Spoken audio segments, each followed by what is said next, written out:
This is Terror House Radio with Matt Forney and Bryden Proctor. Yeah, welcome to it, Terror House Radio, episode number 78. I'm Matt Forney, charming and gracious host, the founder and editor-in-chief of Terror House Press. With me, as always, is co-host and producer, the world's only comedian, Bryden Proctor. Hey! Cut myself off there. Yeah, somebody right away was like, what would Bryden dress as today? And I'm like, why the fuck did I didn't get some stupid Santa hat or a beard or something? This is a perfect time to use props, and I just totally missed the boat. Yeah, you went so far like months ago to get like the suit and like the bald cap. That you I already had the suit. Yeah, to imitate me, but you couldn't remember anything here. Well, I've been busy, you know. The world's only comedian. This is the end, and this is the end of comedy. And our guest for this program is Sebastian Vice, editor-in-chief of Outcast Press, author. Sebastian, welcome to the show. Thanks for having me. Now, I do this the first-time guest just because, first off, I should say, if anyone in the audience has questions for Sebastian, Bryden, or myself, go to streamlabs.com/terrorhouse magazine, and we'll read them later in the program. But I do this the first-time guests just to allow them to define themselves in their own words, introduce themselves. So, Sebastian, for the people in the audience who don't know who you are, could you just give a brief overview of yourself, your work, Outcast, that kind of thing? Well, there's Big Boy, and then Dell, and it's really, if you're a speaker box or a Love Below guy, that's a rap group, Outcast. But I know you don't like black people, Matt, so you probably never heard of them. Thanks for that, Bryden. And I have to talk out just a bit because I somehow spilled beer on my desk. So I'll be right back, Sebastian. Go right ahead, assuming Bryden doesn't interrupt you again. I will. All right, sure. One of his fat fucking tits knocked his beer over. Are you just going to be breaking his balls the whole show? Oh, every day, every time. Fantastic. Yeah, I'll just do a little bit of promo. Yeah, so I'm the founder of Outcast Press. We specialize in transgressive fiction and dirty realism. Yeah, check us out on Twitter, Instagram, outcast-press.com. We've got our first two releases that dropped in the fall. The Recalcitrant Stuff of Life by Sean McCallum, which is just fantastic. We've got our anthology, In Filth It Shall Be Found, which is also fantastic. And then in the spring, we've got some real bangers. We've got Nevada McPherson, who has her novel Poser, which is phenomenal. I mean, it's like the rebirth of Jackie Collins, if people know who Jackie Collins is. And then we've got a nice poetry collection by Austin Davis called Lotus in the Apocalypse. That'll be dropping. And then finally we've got Crooked Smile by Jack Moody, which the guy writes from the heart of Charles Bukowski. And then also we're putting together another anthology that our editor-in-chief, Paige Johnson, was really passionate about, all about sex work, called Slut Vomit. So yeah, those will all be available in the spring. You said dropping and bangers in like the widest, nerdiest, bookiest voice I've ever heard. Well, actually, we've got quite a few bangers dropping in the summer. It's all about poetry and books. Well, I got to keep it real, I got to try to pretend like I'm not like the whitest motherfucker around. Keep up with great. Yeah, it all sounds great, and I just flashed them on the screen for anyone who is interested. You can get those books. There's also links in the description. You got to visit Outcast's website, and there's also links to In Filth They Shall Be Found and the Recalcitrant Stuff of Life down there. Sebastian, tell me a bit more about Outcast.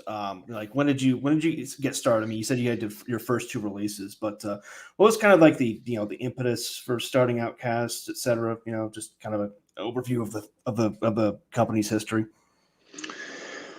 Well, the three of us that started it, Paige Johnson, Emily Woe, and myself, we kept running into stumbling blocks for places that would, I mean, as I delved deeper into it, I found places, but it's just really hard to find places that will take transgressive fiction, like really like raw, gritty, taboo shit.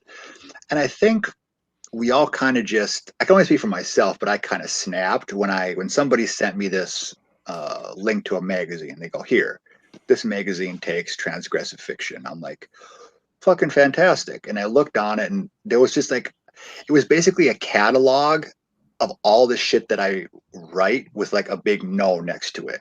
No violence against animals, no violence against women, no rape, no this. And I'm like, the fuck? And so then I'm like, well, I guess I got to do it. And so we like to think of ourselves, and hopefully we succeed at this, is like the place where you bring like the darkest shit, like literature that we hope will confront the reader, not comfort them. Because there's, as we see it, right, there's kind of like two kinds of books, two kinds of stories. There's a nice boring and more boring. There's a lot of boring ones, but even the ones that aren't boring, there's ones that are like, they may be gritty, but they kind of leave you kind of feeling good. But then there's other ones that really sort of confront you and sort of challenge you, and that aren't necessarily an enjoyable experience, but are nevertheless important. Because,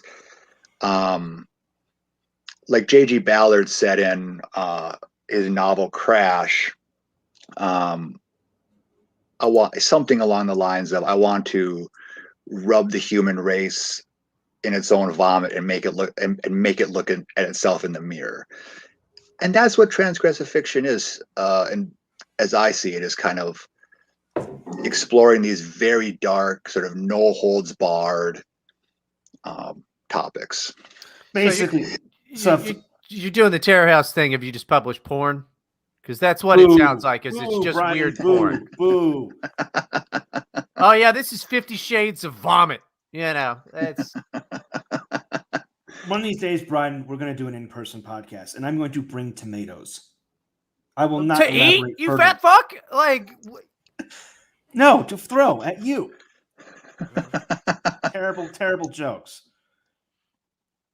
I don't know who's joking. I mean, it sounds like you're like, yeah, I went to this website, which one, fuck that website. It's a book. Okay. It's a story. It's not, if they were like, hey, you can come to our pool party and like, you know, hang out in the cabana room and all of that, but don't kill any dogs.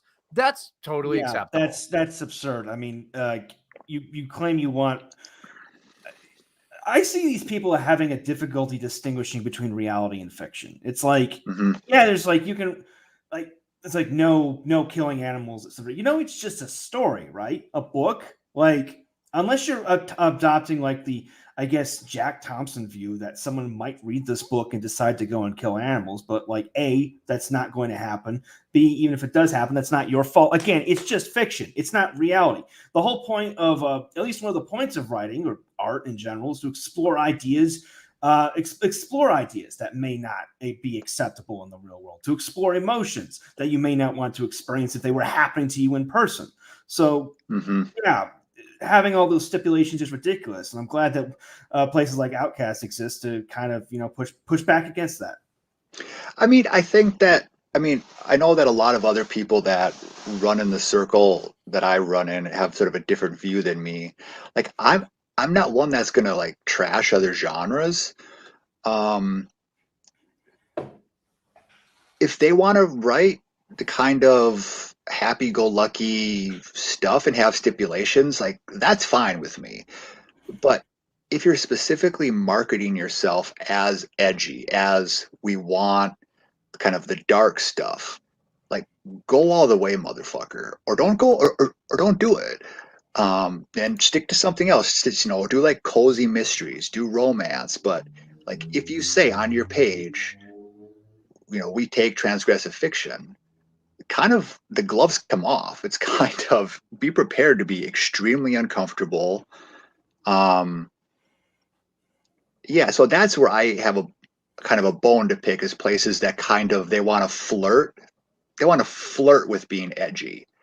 They want to have the foreplay of being edgy, but they don't want to fuck, right? It's like that's where I have a problem with, I guess.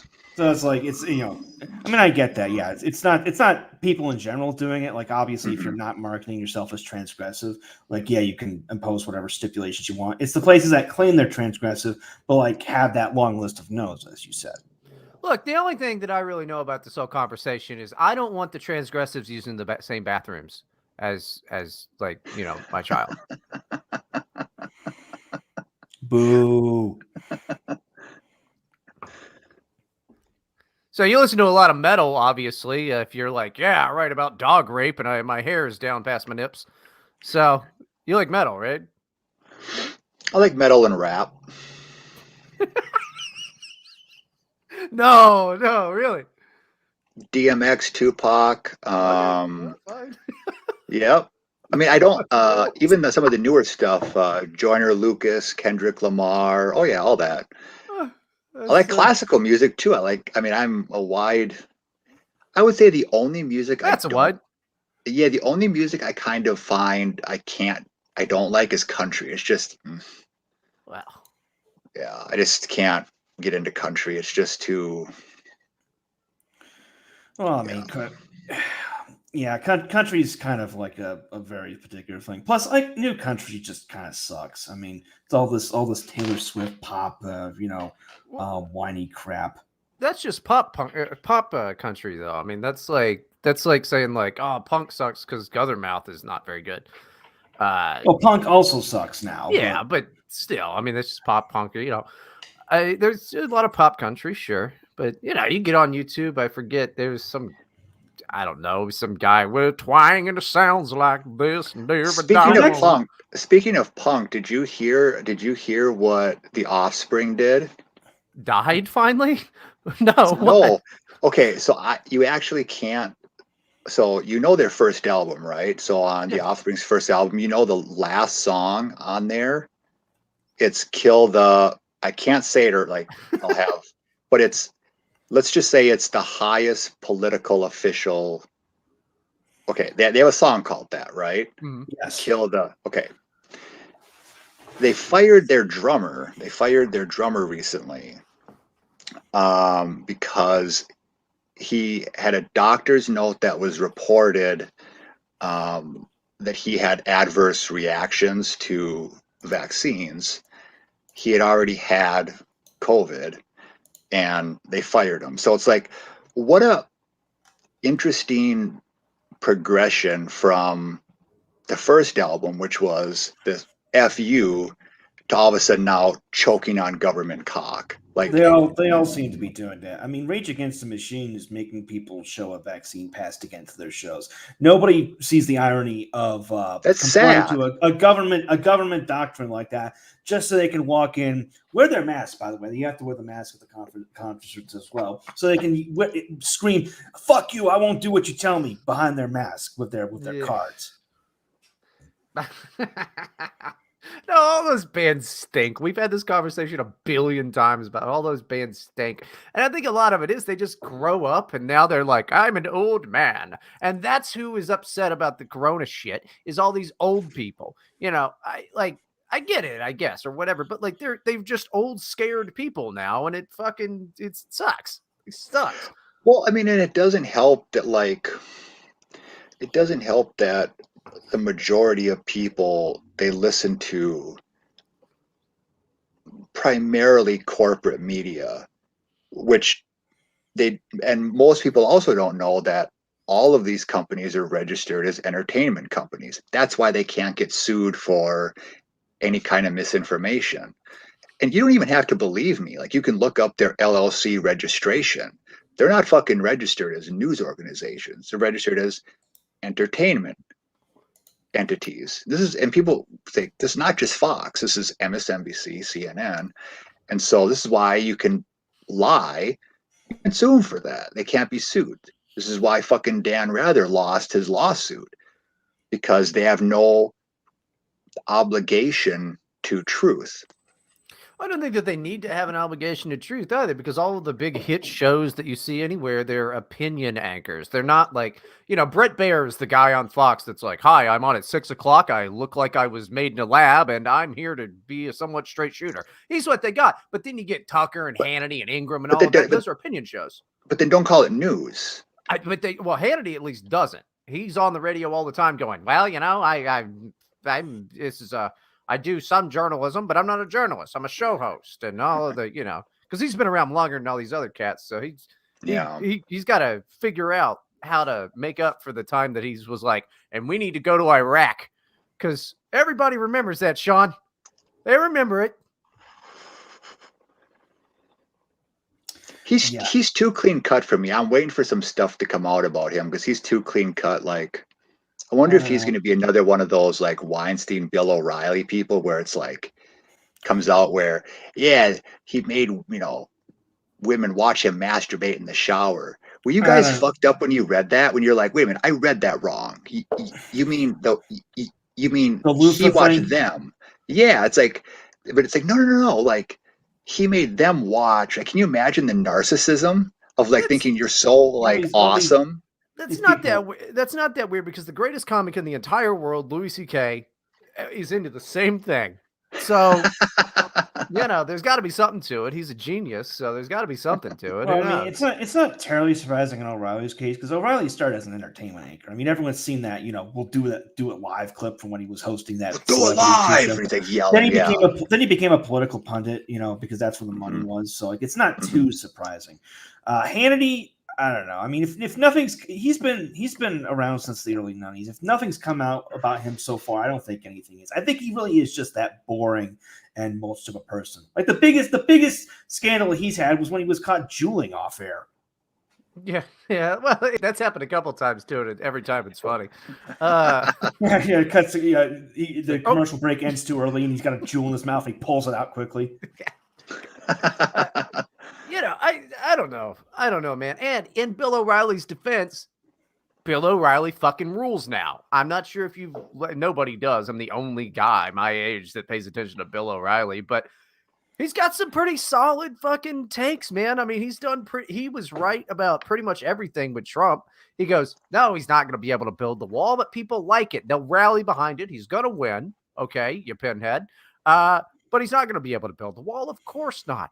And recently, like, I don't know, it's been like a year and a half or something. He started talking about like, he was like, and white people are getting displaced in their own countries. And I'm like, Bill, now that you've been off cable forever and failed at even having a podcast, you're getting quite bold. He must really be desperate to get the younger audience, because I'm sure the 65 plus people who watch Fox have no idea what a podcast is. Yeah, I deal with boomers all day long at my job. Like we have people who don't understand the basics of computers 30 years after they became, pretty much mandatory for everyday use. I'm just saying Bill O'Reilly rules. But you know what the sad thing is like, we can make fun of that, but that's all going to be us in like 30 years. Like, we're going to be what the fuck is... Look at this guy. These millennials won't get the microchip. What a bunch of old farts. No. Look at both of you optimistic pieces of shit. You're not gonna live for 30 more years. Are you kidding? It's done. We're done. Next year might be it, buddy. We're definitely not making it another 10 years. Okay? 2030 is the cutoff. We're done. We're done. No more Earth. Yeah. Speak for yourself, Bryden. Yeah, what are you gonna do? Wander the plains of Mexico because like everything was leveled and you managed to take shelter in a fucking Takis. We're all gonna get to live the Fallout fantasy, Bryden. No. You're gonna become just like me. Maybe we might be fused together, Matt. We might be some type of monster in some type of shelter somewhere. You're not making it 10 more years. You guys are psychos. Do you really not see? We're doomed.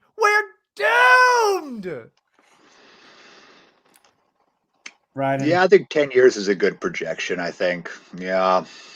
Well, and you know what? How fast everything has been moving anyway. It might. I'm telling you, 2025 might be it. That might be when that's it. And they go, hey, guess what? We've decided singularity is not a real thing. We just go around and your family brings you over and goes, we're going to upload your consciousness. And then they just take you in the back and shoot you until there's like only rich people there. And then they leave the earth, and the Chinese are fine. They've been building a spaceship underneath their country for years because they're going to just leave and fly off into space and be aliens, because they are. And that'll be that. I'm telling you, this is it. Enjoy your last days, gentlemen. This is it. Speaking of this, Bryden, have you played the game Soma? Yeah, Soma's great. There Really you go. great, There you go. So that immediately brought to my mind. I won't give away any spoilers for that, but the if you haven't played Soma by now, the game came out in like 2009. Yeah. There's a thing on that. Yeah, but still, I didn't play it until like 2 years ago, and the gameplay sucks, but the story is fucking phenomenal. Just outstanding. Yeah. Well, it's really good. I was thinking about Soma the other day for some reason. I was driving, and I'm like, that's still scary. You were wishing you had some to put in your mouth. Oh, like the drug, yes. Yeah. See? Yeah. Literature reference. Yeah. Yeah. There actually is an actual real drug called Soma as well. I think it's been discontinued, but it was a muscle relaxer. Oh, was it? Yeah, it was a load of fun. Yeah, I mean, I've got some muscle relaxants over in my bathroom. Those are really helpful those are really helpful for back pain. But as soon as I take one, like I'm out like a light. Really, they never made me sleepy. They just made me like want to run down the street and go. I forget the exact one I have, but like it is Mexico, so like the drug regulations are different here. Like there's stuff like Hydrosec you can get here that you can't get in the States. They're like, "Hey, senor, I have some Klonopin for you," and then it's like, "Okay, this is definitely crack rocks." Like, what do you? I mean, I'll take them, but like, you don't have to lie to me. Well, I mean, Hydrosec's just an anti-diarrheal medication, so they sell that in Europe too. In some places without a prescription, it basically just it reduces the water in your intestines.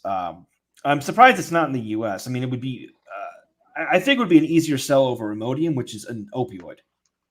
Is Imodium an opioid? I didn't know absolutely is. There have been cases of like really hard up junkies in the States, like in the Midwest or wherever, who will buy shit tons of Imodium to get high. Like in low doses, it doesn't pass the blood-brain barrier, but like you take a ton of it and it does, which is why the government pressured whoever manufactures Imodium to like limit the number of capsules per package. I think it's like 12 or something ridiculously small because of that.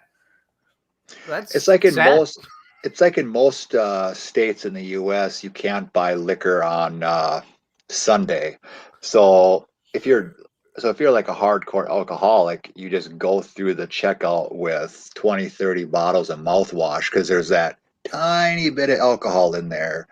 So you'll see people going through and just loading up on fucking Listerine. Okay, I've seen it happen. As an alcoholic, that person just probably like really wanted minty fresh breath.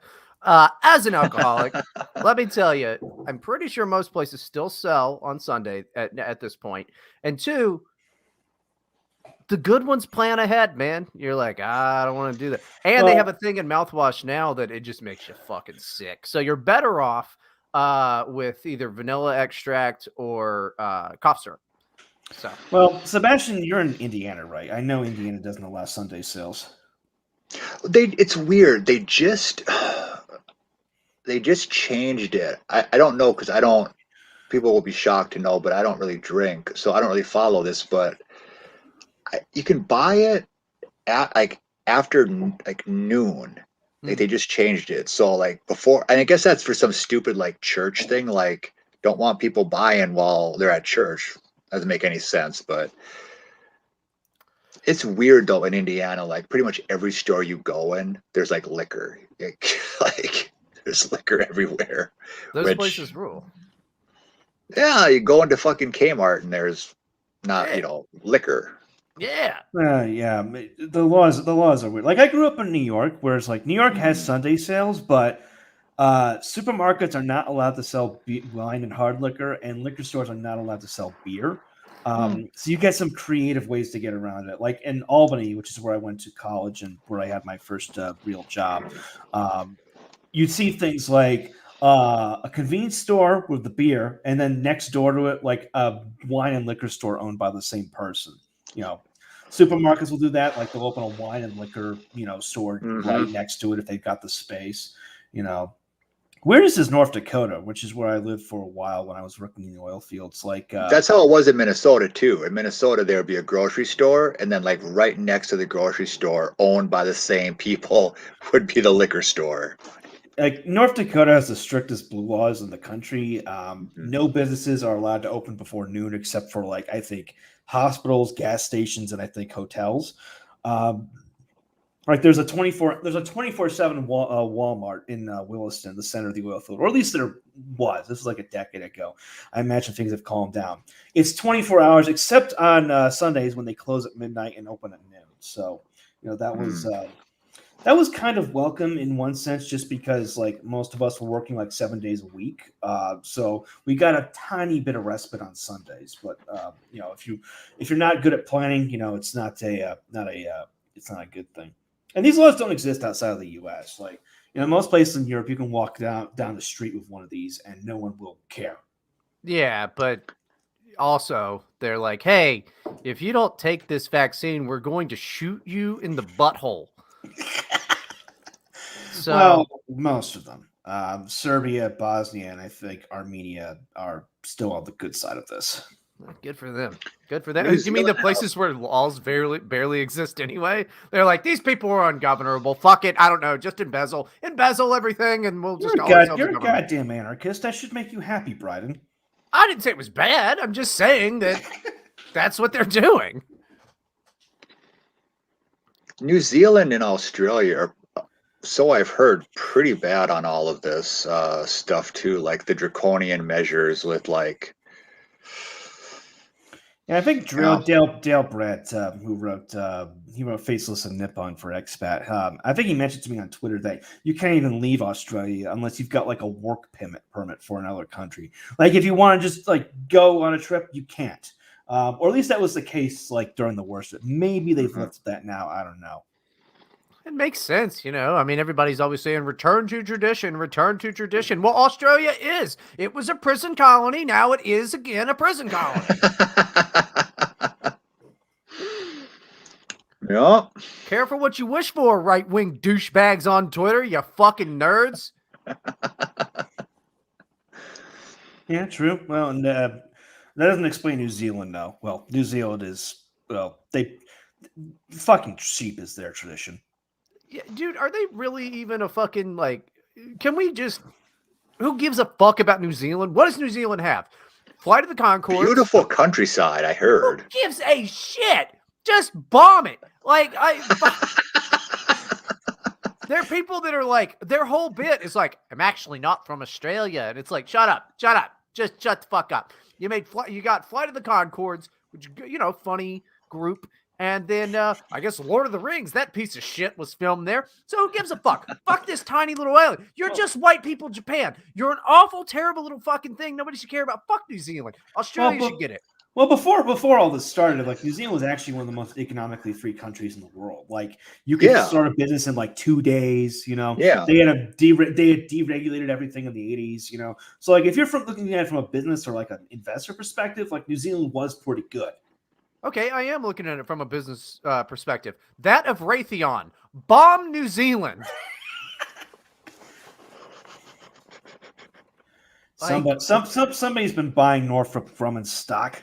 Well, listen, we're not going to war with China. We need a war. The country's divided. We need a common enemy. Why not an easy enemy that we could totally win? And then we set up some bases there. And then, like, I don't know. So you can go there or something. I mean, only 15 people fit in the fucking country, so we probably do have bases there already. We just don't know about. We've got like 400 and some bases all around the world. New Zealand actually broke their defense pact with us in the 80s, so we don't. Oh, did they? Okay. But we can change that. Yeah, that's like a big thing they care about, like their nuclear-free policy. It's like one of the these small young countries that have no real identity, like Canada, always latch onto the weirdest shit. Like Canada is obsessed with their free healthcare, and New Zealand is obsessed with being a nuclear-free zone. Wait. Do you mean nuclear power or like we don't have like nuclear bombs? submarines, etc. Like we used to like send. Bitch, you can't afford those. Nobody was gonna let you have them anyway. You're New Zealand. I mean, that's like, hey, you know what, guys? You know me. I am a just completely mansion-free policy over here. I own no mansions, and I never will. Look at how fucking cool I am. What a bunch of I'm doubling down. Bomb New Zealand. Fuck New Zealand. Well, they didn't own them. It was like we were sending them over there on their way to like the Philippines, and like they said no, and like so that broke off the defense pact we had with them in Australia. Oh man, I hope China just fucking takes them then. Fuck that, because we're not gonna do it. Our whole military is just wearing a dress now. So like, I hope China just takes New Zealand. Fuck them. A horrible country. I'm pretty sure they've already bought it. I mean, it's like, New Zealand is where all the billionaires have their, bug out shelters. Like Peter Thiel's got stuff in there. All these guys have like fallout shelters in New Zealand for some reason. Well, he's got Peter Thiel has to have his shelter there while he's building his own country in the sea, which nobody seems to reference or talk about anymore.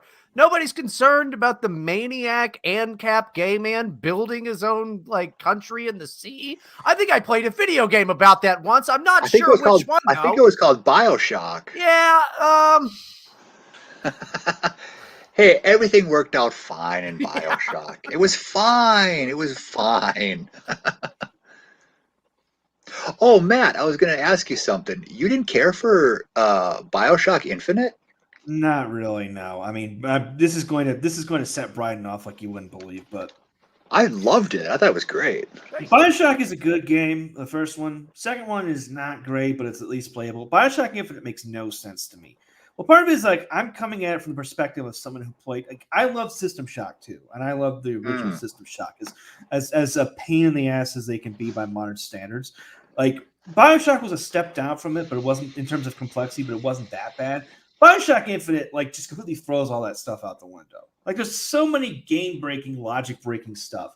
There's just the example of at the beginning where you rescue Elizabeth, and then she freaks out because you pull a gun on Comstock's men in self-defense. But then 10 minutes later, I'm going through Soldiers Field just shooting innocent civilians in the face. And she's just making small talk like it's no big deal. Stuff like that just totally breaks the immersion.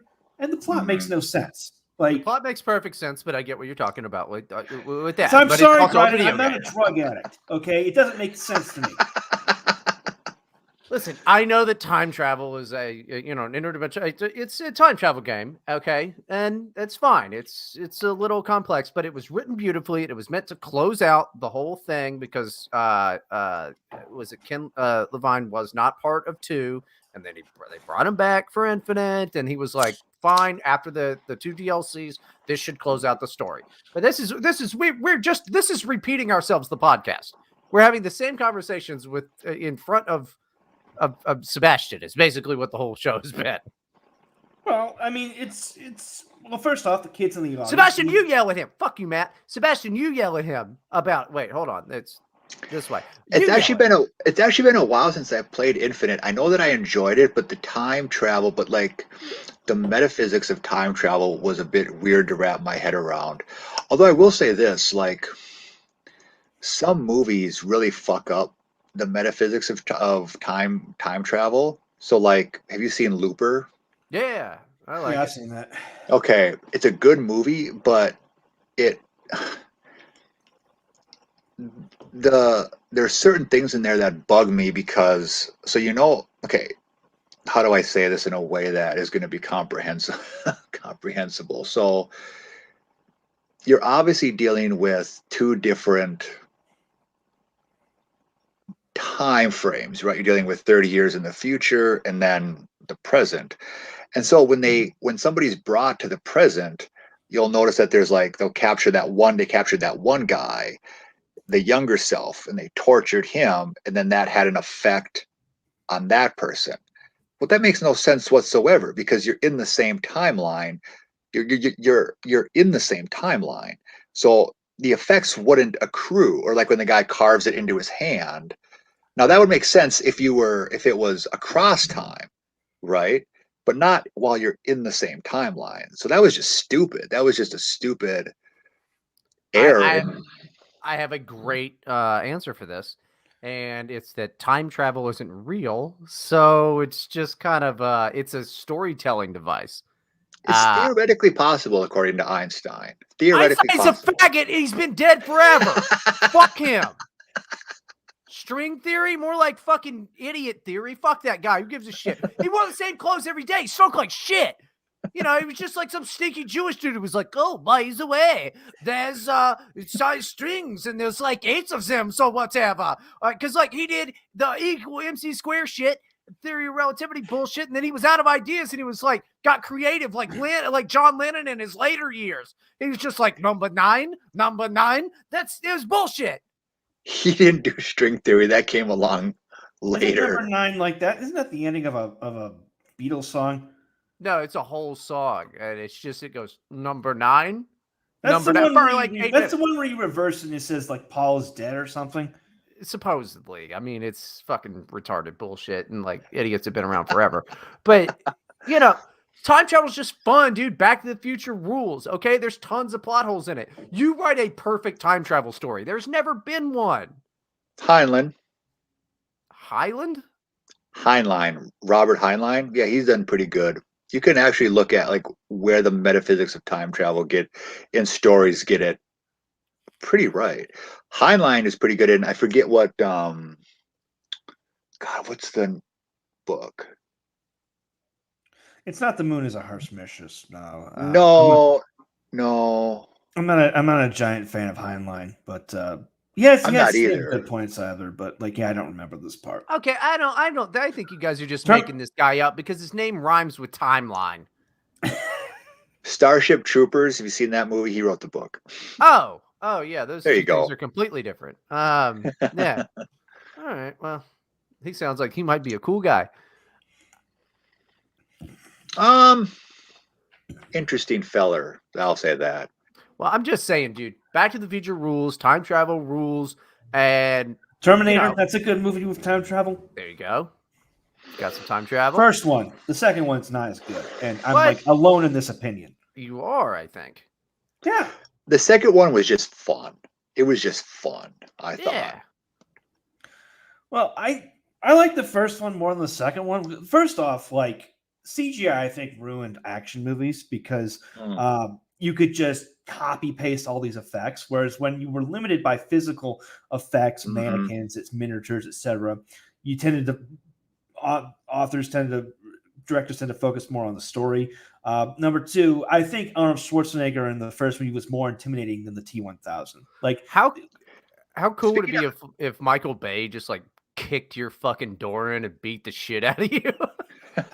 Speaking of action movies, you know what the last action movie that I saw that was like really fucking good was the send-off for Rambo. Have you seen the uncut version of Rambo?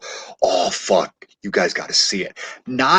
So it was made and Sylvester Stallone got really fucking pissed because they cut out a bunch of stuff. So watch the uncut. I think it's like it's his, and of course Sylvester Stallone is like what, 80 something. And they did it right. So he's not going in guns blazing, but like, just to give you an example, there's a scene where he goes down to Mexico because he's looking, I'm not going to give you the whole story, but he goes down some stairs on one of those little chairs. No, he's still upright. No, he gets this guy, he wants to question him. He takes the butt of his gun, he bashes it into a guy's collarbone, busts it, takes out the collarbone, and is like questioning him like that. Like, it's fucking brutal. It is, and then of course he like sets up his whole like farm to be like to like lure these cartel guys in, and like it's fucking fantastic. It's probably one of the better Rambo movies. Hey, Matt, I just noticed something. Is there a way you can put me or you or switch one of us on the thing so that people can actually see Sebastian's name so that There they we know go. where? Let me fuck around with this. Well, now you can't see anybody's things. There you go. There you go. Well, now everybody. That also is bad. Well, I'll pull up the I'll pull up something on screen, the Outcast website, so we'll all be equal sized. I was thinking you could just move the whatever. It doesn't matter. Fuck this whole. There we go. There we go. There we There are. we go. Yeah, that's way better.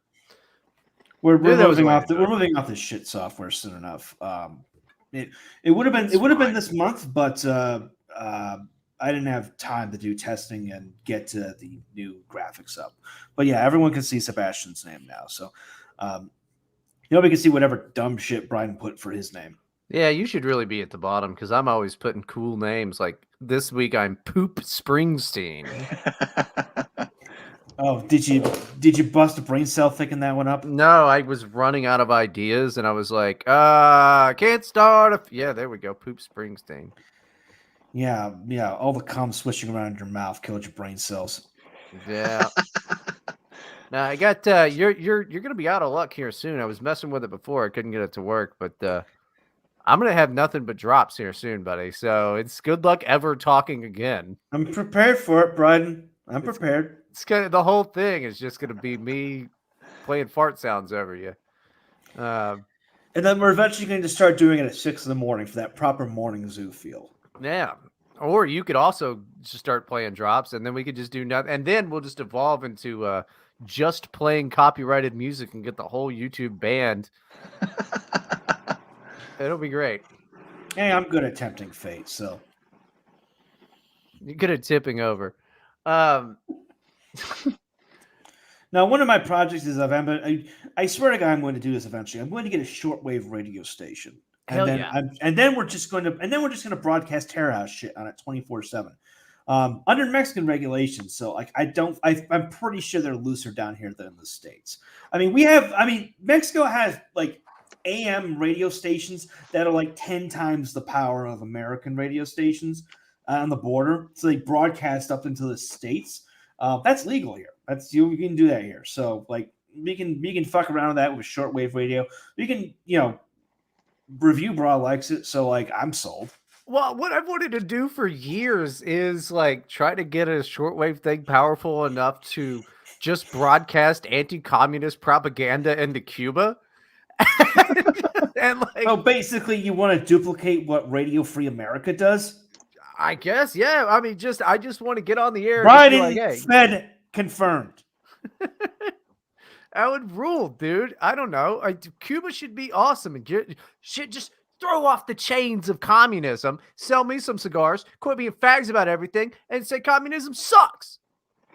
I always thought what would be funny is to have just make up fake conspiracy theories. Like we've already got like QAnon, so like just like make up similar things and just like see how many people like buy into it. Yeah, you could do that. We should both just be working at the CIA, Sebastian. This is what we should be doing.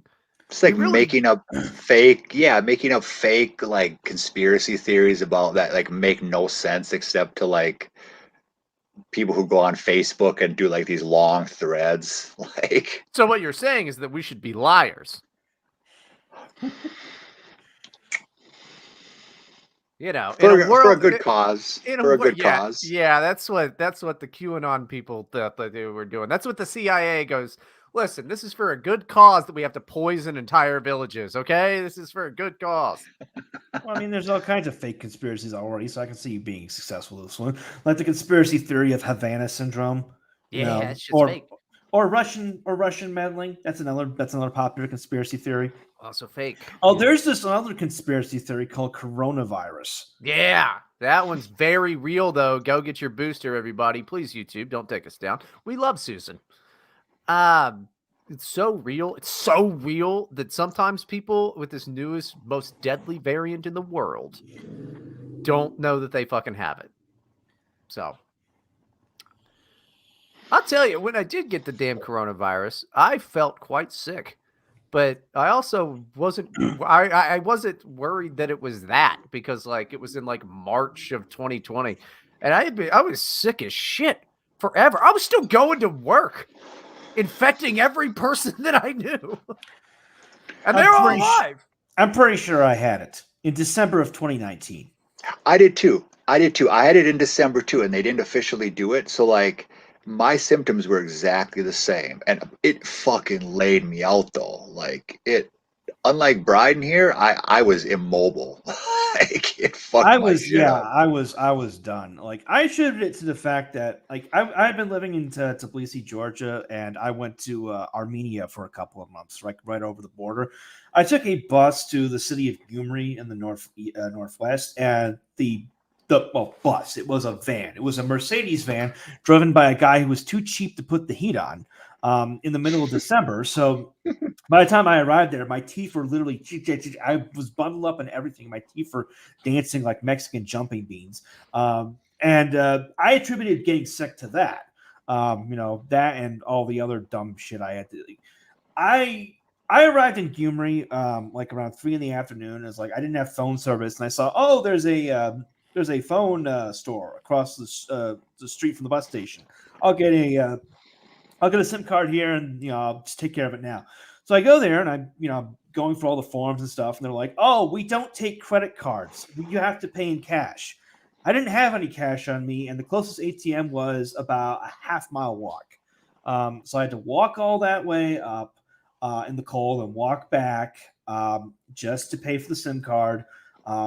And once I had the SIM card, I was finally able to get a taxi to where I was going to go. And I attributed getting sick to that, being cold and freezing for about several hours. And I was feeling horrible for like the rest of the week. I just was in bed drinking fluids. And at one point there was a province-wide power outage and my heaters were electric. So that was real fun, being in a cold room under every blanket. But after a week, I was fine. I was good to go.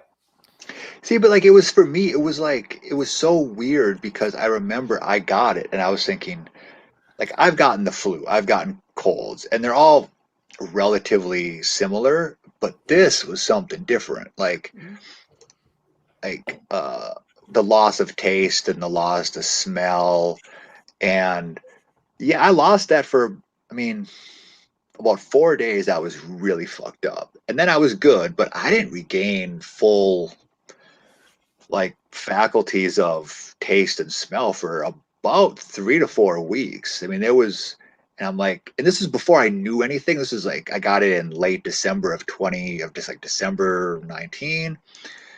And I was fine by February. And then when they announced all this shit, I was like, fuck, that sounds a lot like what I had. So I never had the loss of taste. The only thing that I was sick for fucking ever. Like I remember when they were like, "Hey, we're not going to do meetings anymore. We don't think."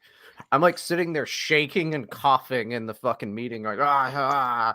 And what was funny is actually I made a YouTube video making fun of coronavirus, and that cough was fucking real.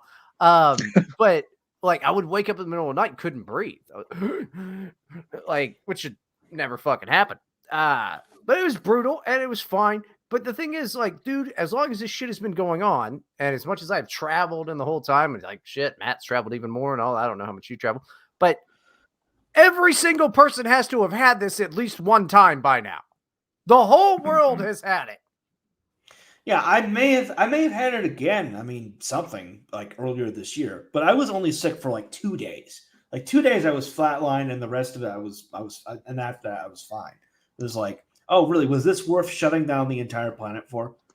I mean, like, I think, like, my contention, and, like, I don't really talk about this stuff, mostly just because, not because I'm, like, scared. It's just I don't need the backlash from the people who are, like, all up in arms. But, like, I've always thought, can't we just take reasonable measures? Just reasonable? Like, do we really have to?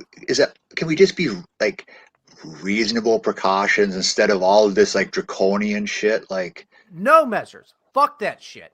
No measures. Take care of your own goddamn self. When they said we're going to shut things down for 2 weeks, I was freaking out. I was freaking out. I go, we're never going to recover from this. 15 fucking days, 15 days. We're never going to recover from this. We're never going to economically recover from this. And now, no, they've killed us. This is it. We are going to see the repercussions of this crap for so fucking long that our lives are essentially over. Okay, we are on the way to the US dollar not being the reserve currency anymore. And you know what that's going to do? That's a huge global upheaval. This is going to be a nightmare. It's not even just, oh, I'm never buying a house or a very nice car. You might just starve because we're not even seeing the repercussions of it. I was talking to Matt yesterday or this morning or something like that about something that I hadn't really thought about was we're going to have like a couple year gap of like kids are not developing right. Okay, when they become adults, they're going to be fucking retards, man. We're just going to have dumber kids. Because of the lack of socialization and such, yeah. Yeah, it's going to be fucking horrible. And then I didn't even think about this shit until I think it was Cernovich, actually. What about people that like relied on deaf people that relied on reading lips? Okay, you fucked their whole thing up. But what about kids? Deaf kids, luckily, a lot of the time we can fix that now, but not, deaf community. They're a bunch of fucking assholes and all of that. It's a whole different thing. But, well, they are. They're like, being deaf is actually cool. And it's like, it's not cool. It's annoying how you talk. But, this is fucking up so much shit. And it's gone. I was worried about 15 days. This is fucked. We're done. Well, and like people don't consider like the ramifications too of like other things too of like shutting things down too is if you like lock everybody, if you basically force everybody to stay in your house, that effectively keeps abusive relationships together. There was actually, I was living in Albania during like the first lockdown. There was actually a report in one of the local papers that how divorces and domestic violence went up during the lockdown period. And then where are the women supposed to go? I mean, I actually had this talk with somebody where I'm like, what are the leading killers, at least in the US? It's heart disease, suicide, and cancer. And all three of those far outweigh the death toll of coronavirus. Just going by the official numbers, like just look at the official death toll and then look at how many people die from a combination of heart disease, suicide, and cancer. Those three, we don't do shit about that. But, like we don't we're not taking drastic measures to stem suicide, heart disease. Hey, don't give them ideas, dickhead. They don't care about that. See, this is America, right? Like we don't care about people here, right? We don't give a fuck. Well, the government don't give a fuck. Well, that's the thing too. And again, this is just rehash the show, which is a good end of the year show, really, honestly. This is something Matt and I had been talking about. Was like, when the fuck did the U.S. government start caring about old people? When did the government start caring about anyone? Period. Yeah, well, but here's also the thing too. Here's also the thing too. Anybody who has, there was. Do you remember when there was? I forget the guy's name. I think it's Martin, for whatever his name is. He bought out that Shkreli bought out the insulin, and people AIDS died. Died because they couldn't get insulin. Right. So there are people who have struggled for years to get on healthcare. Like the government will not give you a fucking nickel without you having to jump through 1,000 like flaming rings. But yet somehow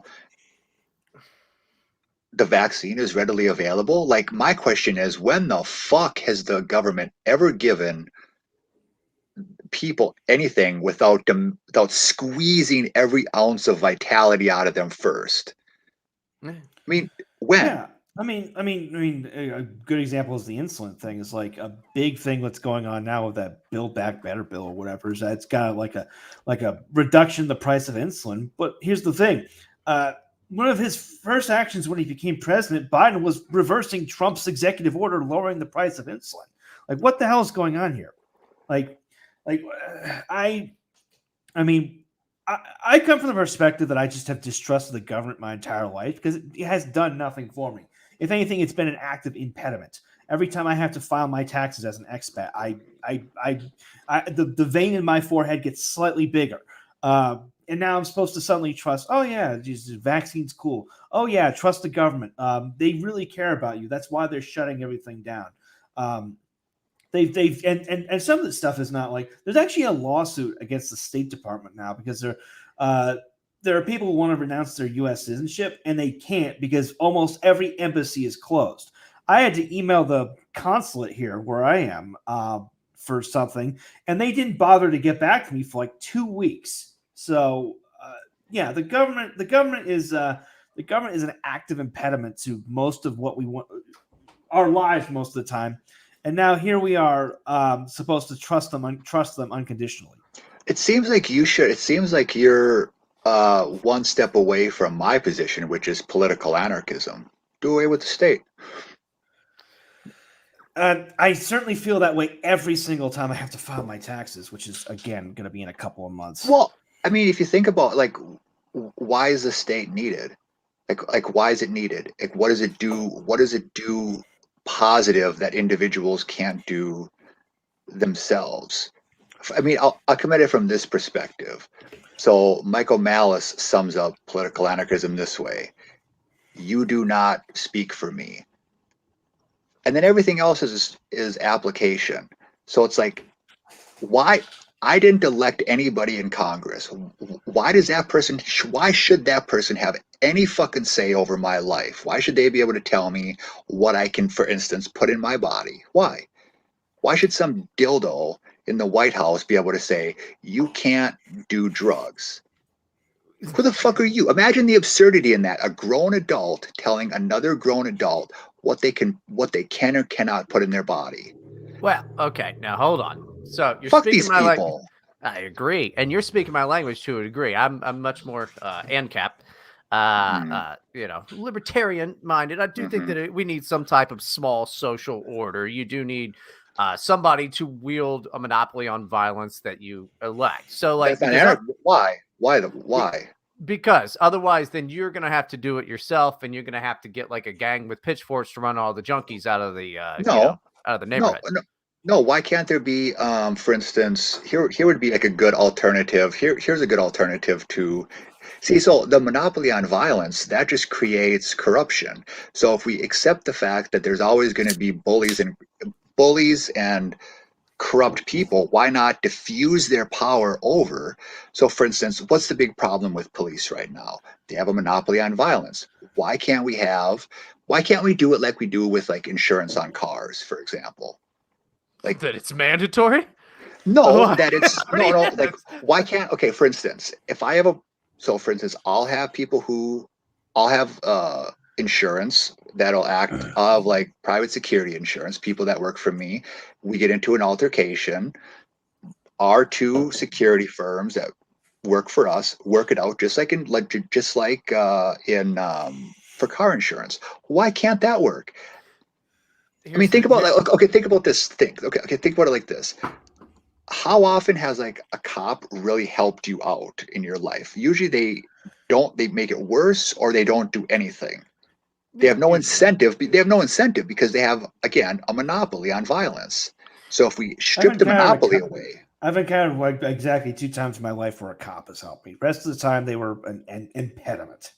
Well, and one of them was in the Village People. He really helps him out. No, I mean, I'm definitely not pro-police. I'm not the Thin Lou Bryan, back the blue. That's not me. But, if we're going to have safe communities, then you are going to need a way to physically remove, so to speak, undesirables that are shooting up, on your doorstep. Now, do you want to do that yourself? But cops don't do that well. But the cops and legal system don't do that well already. I agree. I agree. I think that we should have private police. I completely agree with that. Yeah. So why can't the communities just communities and individuals hire that, and then those places have an incentive? So like if I have a private security firm, that private security firm has an incentive if they want to continue to have my business to resolve the conflict as best as possible. Right now, there's no incentive for cops to resolve it in as best a way as possible because they're going to get paid no matter what. Well, and like they're kind of had their hands tied behind their back. But like what I think is really, I mean, probably not anarchist, more minarchist. Like, I do believe that we need, like, I mean, the founding fathers were great when they came up with the whole checks and balances of government and all of that. Not a big fan of, I'd like to do more of the Jeffersonian type of thing. I'm an old Ron Paul guy, that type of stuff. But smaller communities is ideal. Like when you're talking about all these corrupt assholes in government and things like that, who are we talking about? They're just faces on TV that, like, we're never going to be in the same room as Nancy Pelosi, dude. She probably stinks like sulfur. We're never going to know. Like, the whole house has to stink like sulfur. I'm sure of it. You know, they do all kinds of Moloch rituals there and shit like that. But some type of order and like elected individuals in small communities still makes sense, because if I'm over here trying to do what I do, right? So let's say I'm podcasting for a living or some other useless bullshit. How involved in the decision making of like the road leading into our town am I going to really be? Does everybody need to be involved in like, hey, what type of asphalt are we using? Of course not. You're going to need guys for that. And it makes sense to elect those guys or appoint those guys. So they have an authority over you. But you can hire them. I mean, you can. Right, that's what you're doing. But you're volunteer. I'm pretty sure that's what they do in Maine. It's like they've got like the town meeting system in New England, and then like they hire someone who will like do the day-to-day minutia. But that's what you're doing. That's what you're theoretically doing when you elect someone, is you're hiring them to do that. But you're actually not electing them. So, for instance, like I don't vote. I don't elect these people. I mean, and if you think about it, most of our interactions when we go through life are anarchist. Right now, what we're doing is an anarchist relationship. The state's not the state's not involved. There's no coercion. It's voluntary. You guys have invited me on. I came on here voluntarily. It's all voluntary. I believe that the state is definitely involved in everything that we're doing. At every aspect of life, the state is involved. Well, I'm not allowed to just say anything indiscriminately that I, no matter what on here, because, well, YouTube is the state in this scenario here. And if I said some really crazy shit, the cops may get involved, So all of our day-to-day interactions are influenced by the state and controlled by the state. Yeah, I mean, I'm going back to the UX next month. If I get popped for something that the government made up, yeah, I think the state is involved. They fuck people for taxes all the time for no fucking reason, man. You can think you paid your taxes just right, which is fucking theft, but I think we're constantly under the thumb of governments and corporations. And but back to states. I mean, there's one state I like right now, and it's the Mexican state. And you want to know why? Because it leaves me the fuck alone. I only have to deal with the state twice every so often. When I leave the country, when I come back.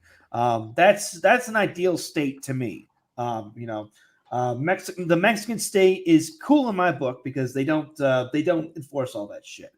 By the way, Mexico is one of, I think, 3 countries in the world that's totally open. No PCR tests, no vaccination, anything like that. The president has said that he doesn't like any of that shit. You can roam around without a mask on. You will see a lot of people wearing masks, but you don't have to wear one. So Mexico's cool in my book. They sound fine to me. But I mean, just take international law. That's an anarchist relationship right there. Because there's no mediator between when 2 states interact. That's an anarchist relationship. When you go to return, you go to the store and you buy something and you go to the checkout counter and to return it. The state's not involved. I mean, peripherally, yeah, but not directly. So most of our life, most of what happens is that we conduct, the state is either irrelevant. It's not needed, is what I'm saying. Like, no, I definitely agree with you that it's not needed. It's not needed. Oh, God, yeah. So, I mean, and when it does get involved, it makes things 100 times more complicated. I mean, as somebody who runs a press, and as Matt knows, the fucking bullshit that you have to fill out it's soul sucking. It's absolutely soul sucking. That's why Terror House is incorporated in Wyoming, because it minimizes that nonsense. Well, that and Wyoming is one of like a handful of states that will let you incorporate a business when you're not physically located there. So that's nice. Nobody is physically located in Wyoming. Yeah. My friends actually argue that Wyoming doesn't exist as a state. Yeah, So, I mean, what's that old Garfield and Friends bit where it was like Garfield? I can't do a Garfield voice. Garfield was like, "Oh, Wyoming is actually Latin for no state here." Do you know anybody who's been to Wyoming? Have you ever been to Wyoming? That's the joke. But I went through Wyoming one time, and it was about what you'd expect. It's just fields. But I hitchhiked through there once when hitchhiking was illegal there, so that was fun. I got stuck in Gillette for about 3 days because it was very difficult to get a ride out. I would have to hide my thumb every time a cop passed to make sure they wouldn't pick me up. And people there are just mentally retarded. It's like Gillette is like your stereotypical red state town where it's like everyone's drunk off of mining money and they're fighting over like the only semi-attractive woman within 300 miles. Eventually what happened is like, and this was in like, I think at the end of November, eventually I just started walking onto the highway, like west, because you could do that there. You couldn't hitchhike, but you could walk on the interstate. And a guy actually drove through the grassy median on the other side just to pick me up. And we ended up going all the way to, I think it was Bozeman, Montana, somewhere out there. So like, is that what you call your asshole? Yeah, that was a thing I did 10 years ago. I hitchhiked across the country. One of the most boring states to go through is Iowa. It's just fucking corn. Oh. Well, all they have to like claim to fame is corn and Slipknot. What else has come out of Iowa? Like Slipknot rules, dude. I love Slipknot, but all they have is Slipknot. Iowa's not a terrible state in terms of people, but like in terms of things to do and things to look at, it is horrible. Yeah, the people are fine. I mean, they're fine there, but no. They're so ugly that the most famous people from Iowa have to wear masks.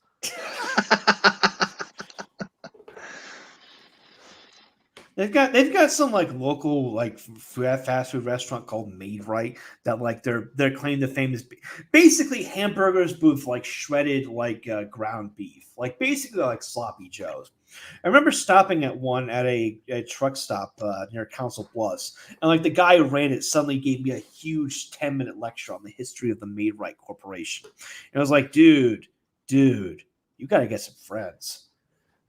No, he's trying to make friends, but he only knows one thing, and he's like, the history of the Made Right sandwich. I don't know. He sounds more interesting than half of the fucking time we do this show. Like, I want to know about that. Get him on the fucking show. I'll be in South Dakota next month. If I stay longer, I'll drive over and I'll see if he's still working at that truck stop. I'm gonna guess he is. This was like 5 years ago. Well, at least go and like, go to a Mave Right or whatever, and then like, hey, can I record you telling the story of it? And then we can play it on the fucking show. That way we fill it with less time and me calling you fat and him fucking boring and shit. Like this is a gay podcast. Sucks. No, this podcast is awesome. What are you talking about? I don't know. I wish I was good at podcasting. You need to drink more. I think I've drunk more than you on this show. I'm on my third one, and I had 2 before, but this is fucking piss water, dude. This is why, and I went to pee like 3 times. Is he frozen? Oh no, he just blinked. He just holds his head like that. Sebastian, what are you doing? I'm here. I'm listening. It's like that interview of like the WHO guy, who was asked about Taiwan, and then he just pretended he was frozen and then quit to like act like the damn thing shut down. That was funny as fuck. That's the modern day equivalent of going, I think I'm going through a tunnel. Go. Yeah, it's like when you talk to like, speaking of like boring people, it's like the guy who knows one thing. I remember when I like 10 years ago went to get my couch. This guy, same thing. Like he must have only known about couches, just like waterboarding my ears with all this shit about. He's like, I'll tell you what about this cow. I'm like, what was he, a cow salesman? No, yeah, he was like a salesman. I was just looking for a couch. Dude. He's like, I'll tell you about this company and blah, blah, blah, blah, blah, blah. And I'm like, fucking hell, buddy. Come on. That's not the same. He's a couch salesman. Yeah. What But else? he was telling... He would be like, but he was hey, telling I me, know you're like, here to buy a couch, but I also, just so you know, I'm not a one-trick pony. I also actually know a ton about ponies. Would you like to hear about that? It's not relevant to his life. No. But he was telling me the whole history of like these different companies going back to like the 1700s. Well, that's just like, a good fucking salesman. It's boring. I know that it's boring, but like listen, I'm a salesperson. If that's what he does. He sells couches, and you're like, what did you expect him to talk to you about? Fucking movies, Sebastian? Would he be like, hey, I'm not here to buy a couch, but dude, I'm thinking Titanic, overrated. I don't know if it deserved that Oscar. What are you doing? I want to know if it's comfortable, durable. I'm not picky. Great. You tell him that, and he'll go, that's cool. And then he wants to tell you about it to talk. Listen, I don't have time to fucking talk to you about this. I'm not on the clock. Well, I mean, I once tried to sell a couch on Craigslist, and the guy replied to it telling me that he was a submissive and he wanted to fuck, and he sent me pictures of his dick. So that was something. So, but did he buy the couch after you met up with him? No, I didn't reply, but this was back when Is Anything Up was around, and I contemplated sending his shit there, but decided against it. Did you hear about that one guy? I think it was it Craigslist or was it, the guy who tried to sell his family on Craigslist. Did you hear about that? This is a couple years ago. No, I didn't. He's like, yeah, you can have selling my truck and my wife and my 2 kids. You see him standing there like a retard, and like he's got this like big American flag on his truck, and his like wife and kids are there. And and then there was another ad. I should almost send it. I wish I came prepared. I wish I knew we were talking. I would send this one where there was a Craigslist ad where a guy who was hoarding gasoline. And he said, I don't want money. He goes, I'll sell X amount of gasoline for anal sex. So he's like, you can have this much, don't worry, I'll use a condom, we'll use lube. And he spelled it out in detail. And he's like, you'll get this many gallons. You be the receptive partner for anal sex. Women preferred, but for guys, okay. This is the Jeffersonian future that I want for this country, okay? Selling gasoline for anal sex? Yeah, and you know what, guys? Guess what? There'll be a rough draft kind of version of this in the next 6 years, so I wouldn't worry about it. Cowboy Roland says supply and demand. Actually, it's more like supply and that end. Yeah, shout out to Cowboy Roland. He's on Twitter under that handle. He's great. But yeah, it's like I remember seeing this like 20 years ago, like a used ad, an ad for a used car, and a woman standing in front of the car and says like, "Worn out interior, used to be fun, but now she's boring," and a bunch of other stuff. It was very good. But you did say used ad just now, and it got my head going. How funny would that be to try to sell a used ad? It's just a screenshot of an old Craigslist post. Be like, I already sold my Nintendo Wii, but it didn't make enough to make rent. Make it into an NFT. Yeah, I was gonna say NFTs are popular now. I don't know what them is. Heard y'all faggots were buying JPEGs now. So, were you guys around? I think they took this ad off of YouTube. Oh, Matt's around. I only saw it once, and it was the only ad that I didn't skip after it let me. But I was wondering, it was the funniest fucking ad because it starts off and it's just like buff dude, and he comes on, he goes, "Men, would you like crystals?" Yeah. He's like, "Men, would you like bigger balls?" And I'm thinking, no. But I kept listening. It was this whole thing where he was selling some supplement to like, where apparently the claim was if you took it, you got giant balls. And I'm thinking, I get the dick pills. They don't work, but I get that. But what guy wants to have like in that episode of fucking South Park, remember where like Randy's got those giant nutsack? Yeah.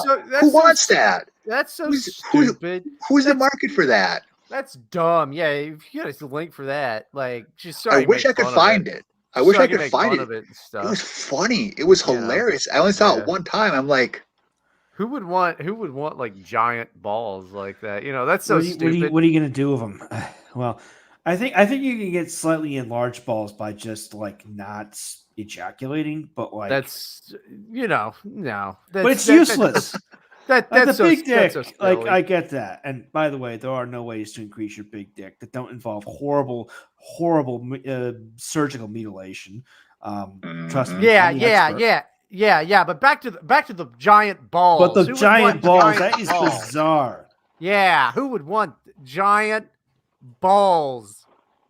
Mammal toe. You know, who would I mean, you know, just look for that link though, so I can make fun of idiots that would want giant balls. Let me see if I can find. See if I can find it. No, you should just Google search giant balls. That's exactly what I'm going to do. Giant balls advertisement. It would fucking actually rule to just have like unhealthy, just giant soccer ball sized balls to just drag around. Because then you'd be like, I'd wear a kilt and be like, oh, I'm fucking Scottish. And just walk around dragging my nutsack around, making everybody at the Walmart uncomfortable. I'd go on disability. Like, I just spend all day drinking. That would rule. Like, well, I mean, at least grapefruits, you know. Well, I'm not getting the ad, but I'm getting a whole bunch of pictures of men with like grotesquely large. That happened to like a family friend of mine when I was like 10 or so. Like, he got some kind of infection that causes balls to swell to the size of grapefruits. Well, this one guy, it says on here, this one guy, the ad says, the man with the 132-pound scrotum. What the fuck? Jesus Christ. No, that's like a fucking person. That's like a person. I weigh 150. Like, yeah, that's a guy. Like, god damn. It's brutal. Man. Jesus fuck. No, I mean that would be fucking. I mean, like, you can't get around. You know. You have to get a wheelbarrow like Randy Marsh did. Right. You know. Oh man, you know what? Speaking of Randy Marsh, fucking, I watched the new South Park, the COVID and then the post COVID return. A couple good jokes in each one. You know, I think it's losing its fucking charm, man. It's just not as good as it used to be. I'm hoping that they still. I mean, it's apparently going to be on for another 5 or 6 seasons with 18 more movies or some shit. But I mean, you came to that conclusion about 10 years after everyone else did. But no, dude. I mean, they've had good episodes and stuff. When it really changes when they started doing like whole season arcs for their stories instead of just like one-offs. But you know, it's just not. It wasn't bad. I mean, it's some of the best written stuff, but it's like it just wasn't that funny. See, but like with any TV show, like it eventually just it runs out of juice because you have to just replay. So that's why I like the shows that have like. Oh no, South Park hasn't run out of juice. It's got Kyle and his whole family.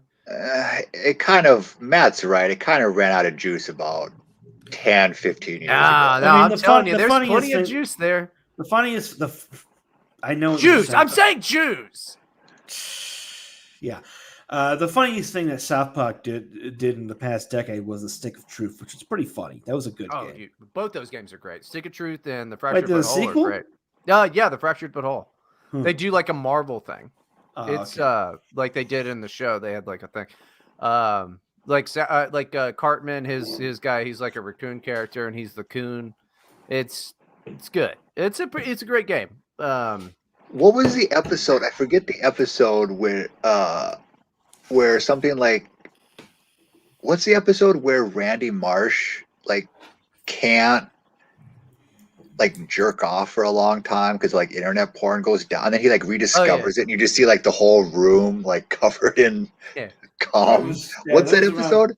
That was 2007, 2008, if I recall correctly. Yeah. Sounds about right. Yeah. I mean, the show's been on for fucking 30 fucking years. I mean, I was in middle school when it was like fucking coming around, so it's been around for fucking a while.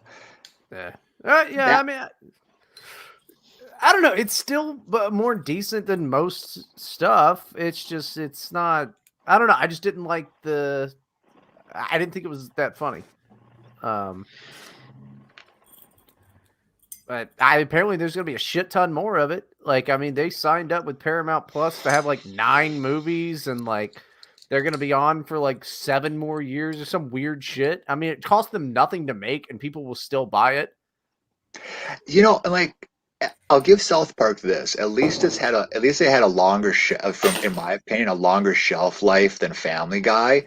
That had about 4 or 5 good seasons, and then it was like, all right, what are we doing here? Like it was funny until I don't know. Family Guy was never about any character development or anything like that. It's just those cutaway jokes. You can kind of do that forever. And something that I come to anytime somebody tells me like, well, this just isn't funny. Like this comedian isn't funny anymore. A big one is John Mulaney. People go, John Mulaney isn't funny anymore. John Mulaney's doing the same bullshit that he was doing when you liked him many years ago. So was Seinfeld too. Yeah. So like Seinfeld. Mm-hmm. Well, yeah. I mean, the show Seinfeld is great. Seinfeld's stand up now is fucking who cares? But he's still an incredible, he's an incredible comedian and all of that. Yeah. But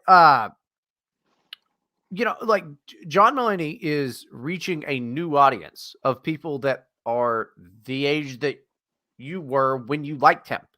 He hasn't changed. You have changed. South Park hasn't changed. We have changed. Yeah. Because when you get a good formula, you roll with it, dude. These guys are superstars. Like, my comedy changes because I'm the guy making it and nobody cares. If I ever locked on to something and be like, oh, fuck, I'm rich beyond my wildest dreams, I'd just keep doing that because that's what works. So it's not like Jack Black isn't not funny anymore. You're just not 12. Yeah, that's the same with movies and books that you either hated or liked as a kid and then have the opposite opinion. So like I remember when I was a kid, I wasn't allowed to watch Beavis and Butthead.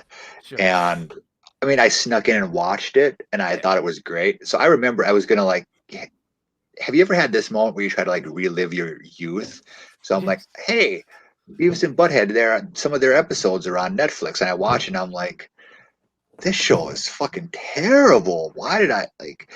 But then there's like, it's terrible. It's not. Oh, it's god awful. No, it's just there's a few funny bits. It's not that great, but there's a few funny parts. King of the Hill was so much better. It was, yeah. King of the Hill stands the test of time. That was great. Yeah. I don't know. Beavis and Butthead was okay. Like when they meet the serial killer or whatever, it was pretty funny. Daria was also a better show than Beavis and Butthead, but that was like early Mike Judge, dude. He was still developing his stuff, really. I mean, he was. And Ren and Stimpy. Stimpy, that was great. Still is. Well, I mean, the first season and a half, like after Crick Falusi got fired, it kind of got really gross. I don't know. I just remember Powdered Toast Man. Powdered Toast Man. That's what I remember. And just like the raw sexual vibes that it gave off, marketed to children, like. Yeah, there was a little bit of that. Yeah, it was. Yeah, it was probably a little too much for kids, to be honest. Yeah, we liked it though. I don't know how old you guys are, but I was old enough that I was like 7 or 8 at the time. My mom liked it of all things, which is kind of shocking because she hates that kind of thing. I am 34. I believe Matt is 32 or 33. I'm 33. And if I had to guess, Sebastian, I would say you are 36 or 37. 37. Nailed it. You know how I knew? How? Beavis and Butthead. We were slightly too young for Beavis and Butthead.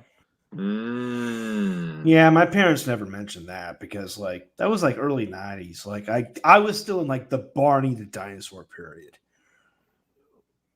You were watching Barney back then that early? My mother tells me a story about like Barney the dinosaur. I guess I never got into it because I went and sat down and was watching it. And my mom's like, all right, that seems like something he'd watch or whatever. He's a little baby. And then I stood up. I go, Mommy, that was the stupidest show I've ever seen. Now, I was watching other dumb gay bullshit, but I didn't like Barney. Never liked Barney. Oh no, she let me watch Barney for some reason. She would not let me watch Sesame Street because she described it as communist propaganda. Well, And she said, I refused to watch Pee-wee's Playhouse because I thought like Pee-wee Herman was creepy. yes. And like every time he came on, like I would start crying. Wait, hold on. Came on who? Like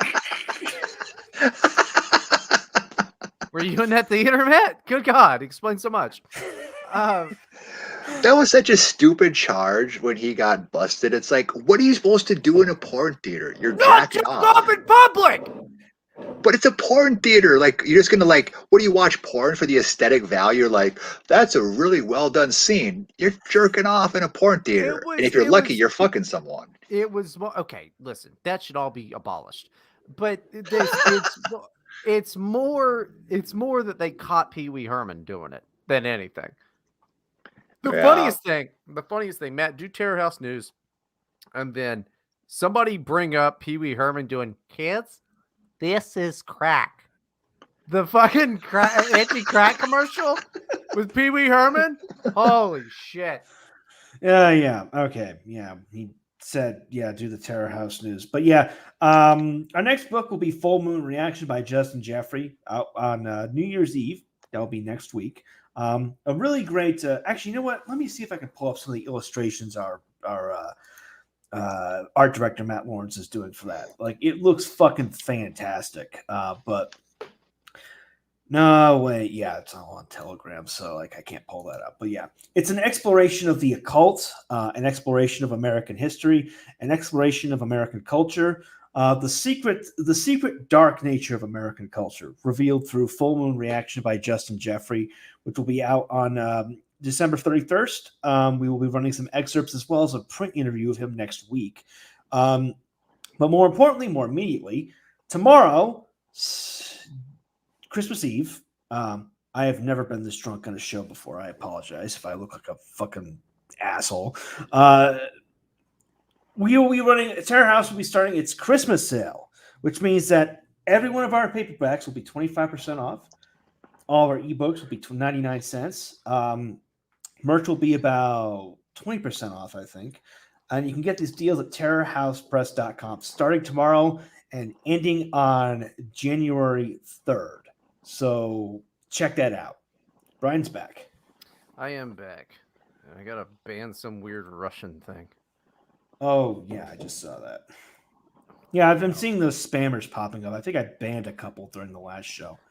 Yeah, it's yeah, I don't know. The Russian interference with my podcast.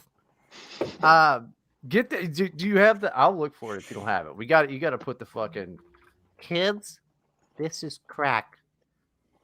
I've never done a Pee Wee Herman before. I also haven't heard of it. how do you fucking do Pee Wee Herman without ending up being Mickey Mouse? Ho-ho! He was really good in the movie Blow.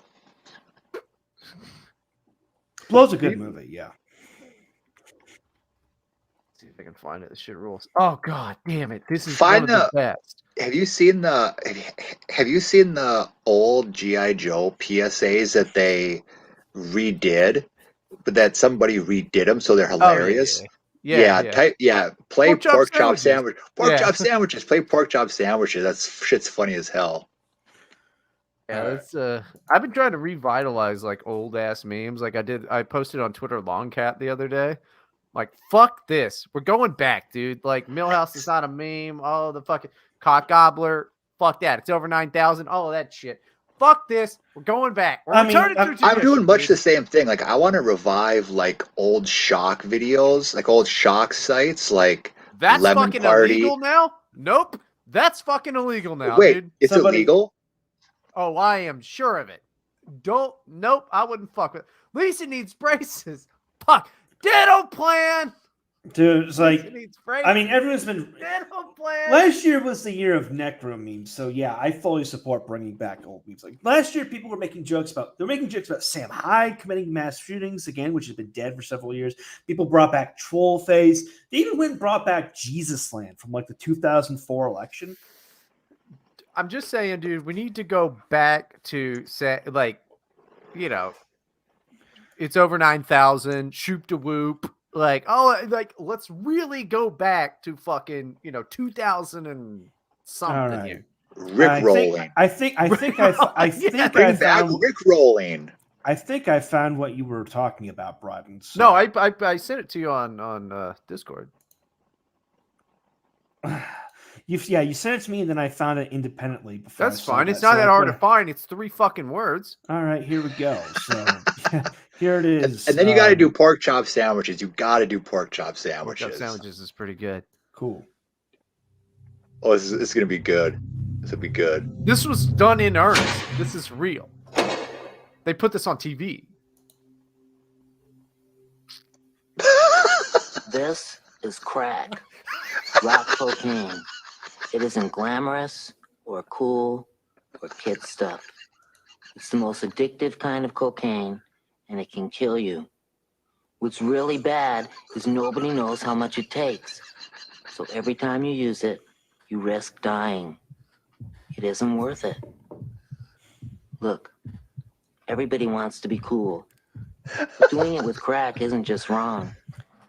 It could be dead wrong. This is crack.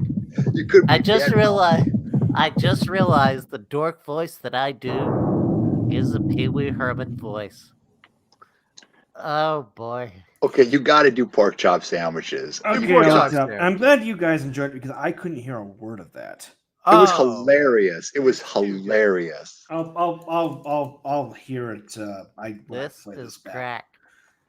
Yeah, I bought a new computer that has different settings for like headphones and like. No, it's G.I. Joe. You got to do G.I. Joe. Otherwise, you're just going to get. You just search pork chop. You fat fuck. You just search pork chop recipes.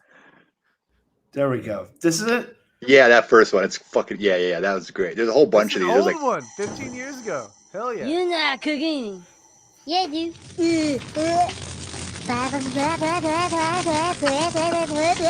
Pork chop sandwiches. Oh shit! Get the fuck out of here! What are you doing? Go! Get the fuck out of here, you stupid idiot! Fuck, we're all dead! Get the fuck out! My God, did that smell good? Detect it. There's no going, and you tell me do things. I done running.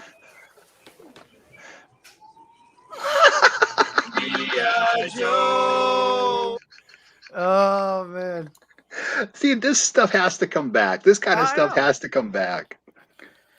It's so much better than anything now. Like, dude, like, and you know what rappers should start doing? They should do, like, instead of this money and bitches and mumbling, blah, blah, blah, blah, what they had to do is be like, ha, hey, everybody, and I'm here to say, don't do crack.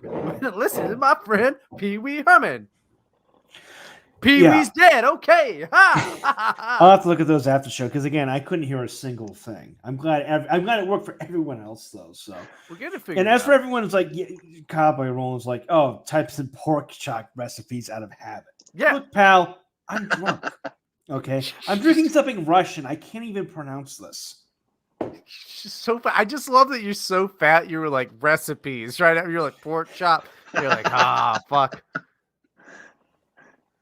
I also don't believe that you have to look up recipes. I think that you instinctively know, like some type of cave beast. I'm not really a pork chop guy. I prefer beef and chicken. I prefer myself. the whole pig. Yeah. Brian's got like one of those spit roasts in his backyard. Just has a pig on it constantly. Like some kind of tribesman. I will say this: nothing quite beats if you take pork chops, you sear them, and then you put them in a slow cooker with cream of celery soup for like slow cooker for 12 hours. Oh, fuck, dude. God damn, you are white trash as shit, huh? Why is that white trash? Slow cookers? Anything with okay, let's call it what it really is, a crock pot. Okay? Crock pots are fucking awesome. Yeah. Crock pots are great. Listen, hey, look. How dare you, sir? How dare you? Listen, I grew up in West Virginia, but that's why a fisherman can see a fisherman from the shore, buddy. Okay? You're white trash. You're talking to me about dumping a bunch of pork into celery soup? Oh, let me guess, you make your baked chicken with cream of mushroom soup, huh? You bake that? You white trash fuck. Jesus Christ. Oh my God. Oh man. It's the truth. You know it. God damn. It's fine. You'd like it. Come on. You'd like it. You'd like it. I'm a fucking vegetarian. I actually am too. I was remembering from years before. No, really, I actually am. I fucking know. See, Sebastian and I are Terror House now, Matt. You can just fuck off. You were going to ask me about terror management theory. Yes, you were going to ask me about that. Shit, I forgot. I should have made that the title of the show. Terror House Management Theory. Yeah, that's well, how I'm gonna reserve that for when we get Sheldon Silverman on. Solomon, but you know, you're an anti-Semite, so they're all the same to you, right, Matt? If you get Sheldon Solomon on, that'd be great. I've listened to tons of his. Oh, it's fucking great. So, dude, I haven't done a Sheldon Solomon for a while. So, Becker, he liked to talk about how, man, we all fear death. I can't do my fucking Sheldon anymore. God damn it, I haven't done it forever. But no, that's how Sebastian and I met on Twitter. Is you tagged me in the thing. He was like, "Oh, I'm gonna read The Worm at the Core." I'm like, I thought it was really. I'm all about connecting people. You know, I thought it was really funny. It was like a week and a half later. You were like, "Yeah, I need to quit the internet for a little while." Then I screen cap those two things. What did you? That was your first introduction to terror management theory? No, I read Becker. And then I found out that there was. I read Becker, and then I didn't even know that it had a name, terror management theory, until I read Thomas Ligotti's The Conspiracy Against the Human Race. It's fucking fantastic, nihilistic. That's a text. great book, yeah. It's like one of if there's one book that's like if people say like what has influenced you the most, probably Conspiracy Against the Human Race. It's a great book. And I think there's like only 2 or 3 pages mentioned, and it just says terror management theory. And he talks a little bit about it, and I'm like, huh. So I Googled it. And about it. What I especially like in Ligotti about terror management theory is how quickly he disregards it, and he's like, yeah, and like Sheldon Solomon and all of that, they think that if we acknowledge this, that maybe things will be peaceful, but they sound like a bunch of fags. So he takes everybody to task. He takes Nietzsche to task. He's like, oh yeah, probably he takes the Zen people. He's like, yeah, they're probably 1 or 2 people have gotten enlightened, but most of them are probably full of shit. And like you don't like how retarded do you have to be to reach enlightenment? Like, okay, so you got a head wound. Do you think that's gonna happen to you? No, you're fucked, you idiot. Like, yeah, because he goes through this whole thing. Yeah, I love Ligotti, and like I always tell people he's like the hidden gem of horror, because it's like it's unrelenting. Like as I see it, there's roughly 2 camps of horror, like that which kind of ventilates. You can sort of use it as like a vessel to transfer your own fears onto it and kind of have a break from it and kind of give you like a relief at the end. Ligotti doesn't. Like he will leave you a little bit fucked up, which is no doubt why the first season of True Detective, Russ Cole's character is a straight ripoff of Ligotti, like straight ripoff. I still haven't seen that, but that's what everybody says in the this guy Niles uses those clips a lot for like memes in my Discord and shit like that. I still haven't fucking watched it. The first season of True Detective is probably my favorite show of all time, Yeah, just he because was Russ alleged- Cole. Oh, you'll They love were- it. You'll They love were it. alleged to not have ripped off, not just have ripped off Ligotti, but another writer called Jim Crawford, who wrote a book called Confessions of an Antinatalist about Yep. 8 years ago. That's a good book. Okay, I haven't heard from Crawford, Jim, in a while. I hope he's doing all right. But yeah, Confession of an Antinatalist is a great book. You can get that from Nine Banded Books. Who's Chip Smith? He's a friend of Terror House. So yeah, check that out. Same with Sarah Perry, who wrote Cradle to the Grave. That's a great book, Every too. Cradle is a Grave. Yeah. That's a great book. It's a bit more optimistic than Confessions of an Antinatalist. Yeah. But they're both worth reading. Mm-hmm. I've got copies back in my little storage thing there. I don't have any bookcases because I don't have any room in this apartment, so I keep my books in the storage units back there. See, whenever I finally get around to, like pessimists and nihilists don't really write books, don't see the point, more into suicide. But I'm going to call my book The N-Word, Nihilism.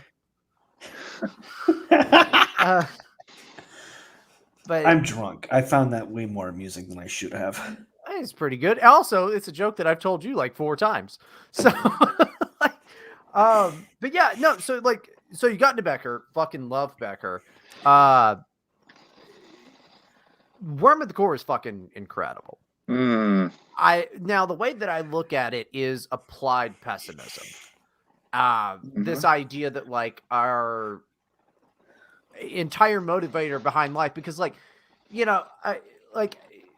this is what in not The Birth and Death of Meaning. What's the one that everybody likes that is the most famous one that won awards? He won a Pulitzer for it. The Denial of Death. Denial of Death. Yeah. That's what I read. Yep. Yeah. You ought to try, dude, read The Birth and Death of Meaning. He wrote before that. It's super good. But yeah, in The Denial of Death, like he spends like the first 6 chapters saying like, okay, Freud, let's lay out his stuff. And then, hey, it turns out it's not all about sex. It's actually about death and death anxieties. And then, Sheldon Solomon and the gang come along years later. And they start to test this out. They start to test this idea out. And it makes the most sense to me. Same here, yeah. Yeah, to me, I think it is applied pessimism. So, like, you've got the theory of pessimism, and then you have applied pessimism, like much like we've got like postmodernism, which is the whole idea of like power structures or whatever, and then like CRT and all this shit is applied version of that. Yeah. I think TMT is an applied version of pessimism, and it just makes sense because it seems to map out very well. I don't know if you could teach people that because it might actually be real, and people don't like shit that's real. I mean, you could teach it. Because at the end of, or towards the end of Worm at the Core, like, they do say that there are like ways of coping with strategies of sort of coming to terms with death. And like, the whole notion is like, once you recognize it, you can take steps to reconcile your own mortality, so you don't have these kind of weird behaviors that are unconsciously driving your decisions. And so one of the things that they say is like delve into existential psychology, right? So like see like an existential therapist. Yeah. Well, no, see like an existential therapist where you go in there and like you're like, hey, shit's really bad and there's no meaning, and the therapist isn't going to like argue with you or try to like any of that positive psychology bullshit. They're going to be like, yeah, it's pretty fucking bad. Like, how can we cope with it? So, I mean, I think that there are ways. Sorry, go on. No, I'm not a fan. If you've listened to any of my other stuff, I have long rants about. It's Jewish nonsense, and all it does is like, it's fucking stupid. It's Jewish nonsense. I don't like therapy. I've been to so many therapists. I'm unsurprisingly a fucking mentally ill person. So what do you need to do, Bryden? Not therapy, confession. Yeah, okay. Hey, God that I don't believe in, that priest I'm talking through right now. By the way, did you fuck any kids today? You fucking rapist. Brian, if you died today, are you 100% sure that you would go to heaven? Yeah, I'm 100% sure that I would not go to heaven. I really wish I'd bought the King James Bible I was going to use for the prop. I have for two. that. I have the first one, the children's Bible that I had since I was a young boy, and then I have a Gideon's Bible that I stole from a thing. Listen, I'm aware of it. I think religion is good. Okay, this is not like You do? I do. I do think that it is good because no. Why does everybody have to be fucking enlightened? Okay, why does everybody need to be cursed with this like knowing about knowing? This is fucking stupid. People liked it better when they weren't being oppressed. If we could make a thing where people were not being oppressed by some type of a government or fucking, you must be religious, that type of shit. Yeah, like I would refer to Kierkegaard. Okay, like Kierkegaard wanted to believe, but he didn't believe. Okay, that's his whole span of work. I think that it works better. The majority of people are stupider than you are. That's it. That's just the truth. All right. I don't know where we all are on the scale, but the majority of people are fucking retarded. They need to believe. If it's going to make them happy, effective individuals that are going to be prosperous and do their fucking deal, then that's way better. Not everybody needs to know. There's no reason. You just become miserable. Do you think really smart people who are in the know are fucking thrilled? Sheldon Solomon with his tie-dye shit. Do you think he's happy? No. He's an alcoholic. But do you really think, here's the thing though, do you really think that like religious people are all that happy? I think that religion makes people happier. Some of them are, I'm sure. But a lot of them are miserable pricks. Yeah, of course they are. You're always going to get but that's like Yao Ming is a very tall basketball player, okay? Like you're always going to get that. In general, people are, and this comes with terror management theory, people are happier when they have a purpose. Well, this comes back to Becker, but people are when they have that social purpose. Like if you take that away from people, which this, again, Nietzsche talked about, he was like, hey, God is dead. So these people don't fucking have anything anymore. This is why life is in such a disarray. Yeah, they need that. Well, that's also a misunderstanding of Nietzsche. That's not what Nietzsche meant when he said God is dead. What he meant was that it doesn't factor into our everyday decision making. So yeah, people I was about to bring that point up. Actually. But yeah, they always, but they always throw that out there when they always like all these like people who use Nietzsche. They're always like, oh, he says God is dead. But what he meant by that was, in practicality, it doesn't he doesn't factor into our, like, you stop at a stoplight, you're not thinking about religion. How did both of you miss what I was saying? When God is dead, that means that it's not a part of our lives in a meaningful fucking way that shapes where we go as a culture, and we are worse for it. Why? Because what do we have now? The same people that would have been adherent to the church are adherent to the Facebook group I fucking love science, which leads just to Fauciism. This is the same thing that the church would have been doing. Now we've got fucking godless fucking heathens doing, and those people at least had like a code that they went by. Well, it depends on the code. I wouldn't trust the likes of like Steven Anderson to run the country. No, that guy's a jackass. Yeah, that guy's a lunatic. Some other church, maybe we'd be a bit better off, but yeah, it's. I don't trust individuals that believe in magic. And that's what religion is. Magic. Okay, but so is science. Science is magic at this point. No, no, fuck you. It's so filled up with bullshit, Sebastian. You know it. It's been 18, 20 months or whatever now. You're telling me that science is legitimate at this point? It depends what branch. You have to break down the branches. You have to break down, like, obviously there's human biases. All of it's infected with just bullshit from a bunch of assholes. Like, it's capitalism is so good. It infects everything. Okay? That's why capitalism rules. You got to rein it in somehow. But it rules. science has become politicized like everything else, and it's like science nowadays is mystification. Like there used to be real science, and now there isn't. Okay, I mean we've already discussed the whole Corona thing with regards to how that works.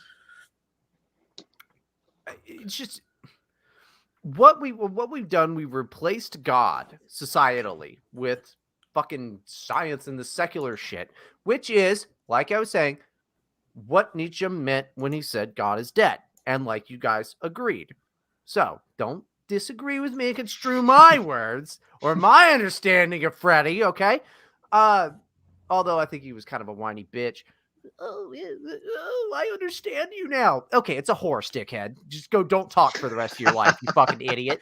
Well, Freddie Nietzsche was the guy who got knocked back from marriage 3 times from a Jewish 4. So I mean, I don't know. He did have an orgy with her at one point. That was cool, like with another dude. So, well, yeah, good for him. the devil's what is it? The devil's triangle. The devil's threesome. No, he's a devil's triangle. Kavanaugh. All that. He was the 9. He knew what it meant. Oh, is it a drink? I do have a funny story like that. One of my friends was dating a chick who works in an ER. And she told him about a guy who came in recently with 2 bullet wounds in his testicles and 1 in his ass. Turns out he had been having a threesome with his wife and some dudes she knew from work, but the 2 of them were getting just like a little too into it for his taste, so he went and grabbed his gun. The 2 dudes had a struggle over the gun, and in the process, he ended up shooting himself in the nuts and ass, and he is now impotent. Yeah, I was gonna say, how do you have 2 bullet holes? Like, I'm pretty sure 1 bullet destroys the ball sack. Maybe he lucked out and it just missed the nuts. Actually, it just went through the scrotum. Or maybe she didn't specify what gun it was. Maybe it was one of those like purse guns that like women in Texas use.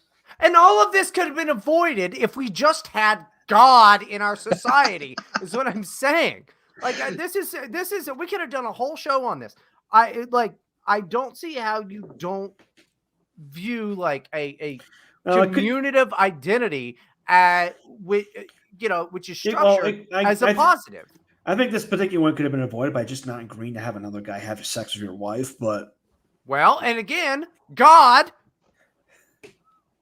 I nowhere in the Bible where they're like, and also, fucking orgies. Am I right? They rule. That's never happened in the Bible. There was a lot of rape, but it was never.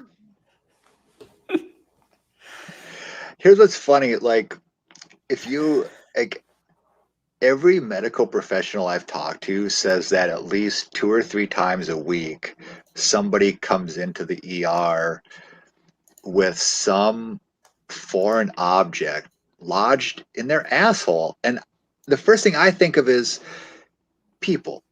The sex toy technology is through the roof. You would think. Why are you sticking like floor lamps or whatever the fuck you're sticking? Like, why? Like, there's plenty of readily available sex toys. It's like that column that used to run in Vice called Bollocks the Hippocratic Oath, where like this nurse who worked for the NHS in Britain was all like, yeah, I treat people who stick things up their ass. There was a homeless guy who was shoving paper towels up his ass because he drunk so much that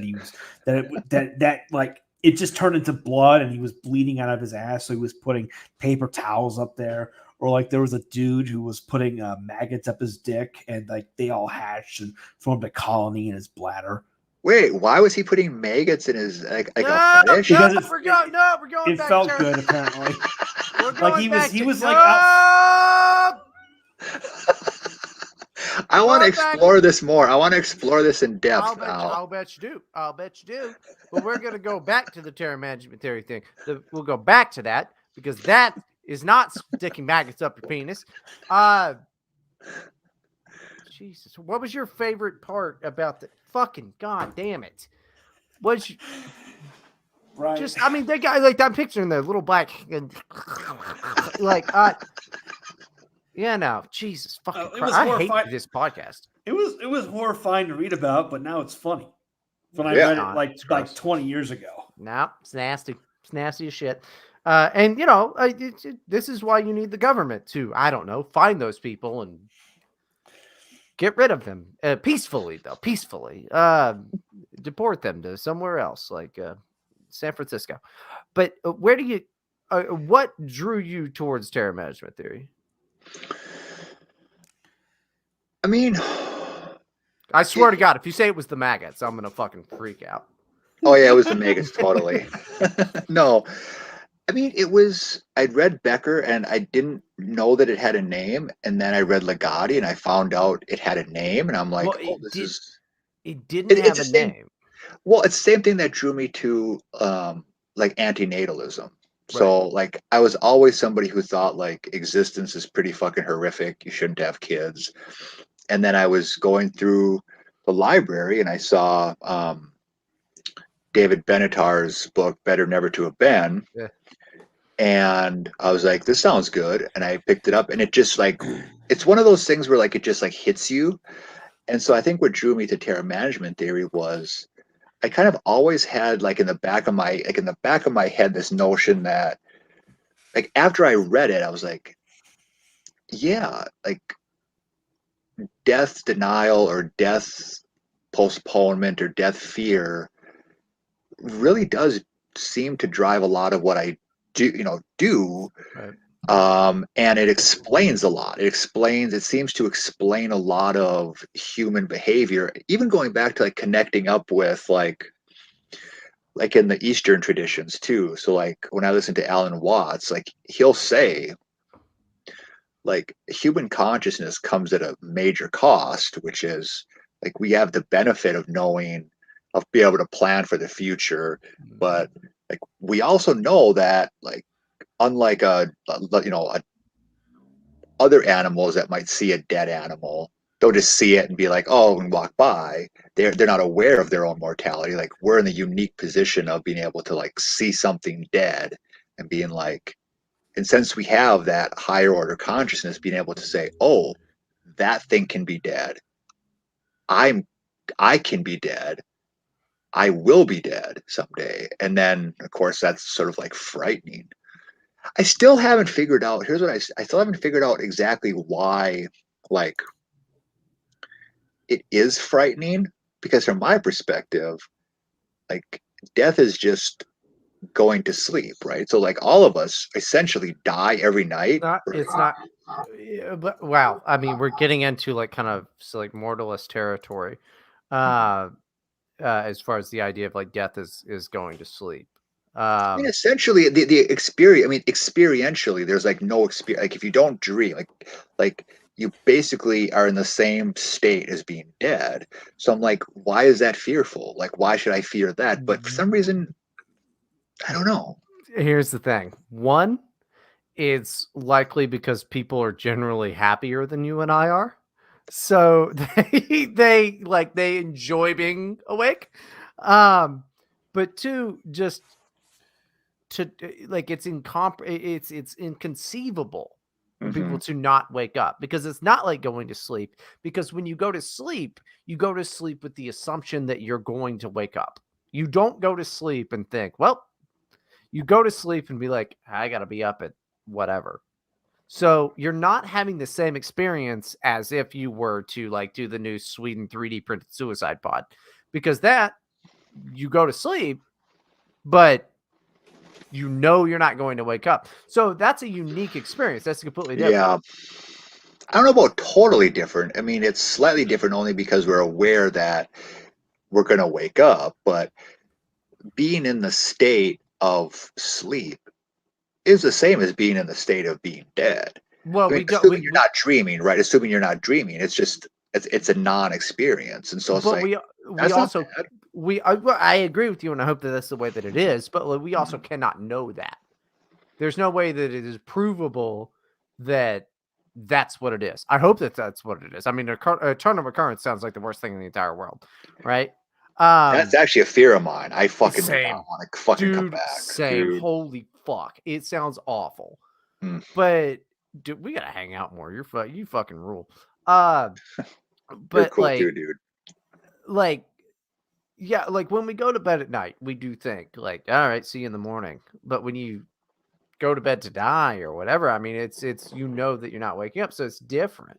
So I think that like it causes people a great deal of pain, and typically these are people that I assume like they're way happier to be alive, man. Like they're like, oh, every day's a blessing, or at least they're like, it beats the alternative, you know.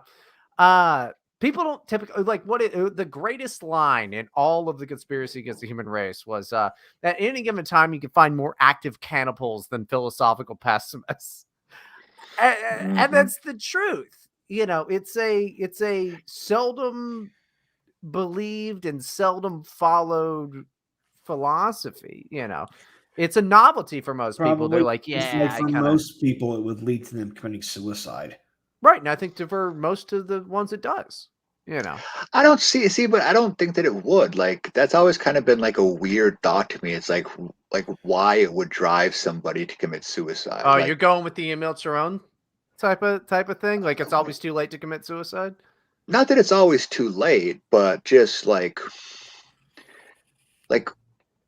uh why wouldn't it be just as good to go on as opposed to just because like why not just go on too? Actually, this actually comes from this isn't an original idea to me, but it's one that I think deserves serious consideration. And this is sort of dark, but like I would say like as humans get older, they get like more and more kind of fucked up. Like their book of memories gets bigger and bigger. Trauma. Baggage. Trauma. Whatever you want to call it, yeah. So like here's a dark thought, but like isn't the ideal time to die actually when you're like 4 or 5? When you're like nice and happy and like think about it. If you could choose when to die, like you could just like run outside and you had not a care in the world, that's kind of a nice time to go. As opposed to now, we're already too fucked up. We're already tons of baggage. We fear death. That's an interesting point, Sebastian. Have you read any of the books, the works of Andy Nowicki? No. Well, he's an asshole, but we publish him. Well, yeah, we've published a few of his fiction novels, but he's also written a lot of nonfiction work. He's basically talked about how puberty kind of just wrecks humanity because like you move from this state of like I guess innocence or ignorance of bliss, and then your sex drive enters the picture in puberty, and then all of a sudden life becomes dark. You become obsessed with it. That's what a lot of his fiction obsesses over. Yeah, I've described his me and other people have described his work as kind of like his works are horror novels, but like the horror element, the Cthulhu element is like the sex drive itself. Like a lot of his earlier works are about how lust kind of drives people to do horrible things. And that kind of dovetails with what you're saying with regards to like the best age to die is like 4 or 5 when you're happy, when you're, before you've had the chance to go through puberty and all this other stuff as an adult and you're fucked up.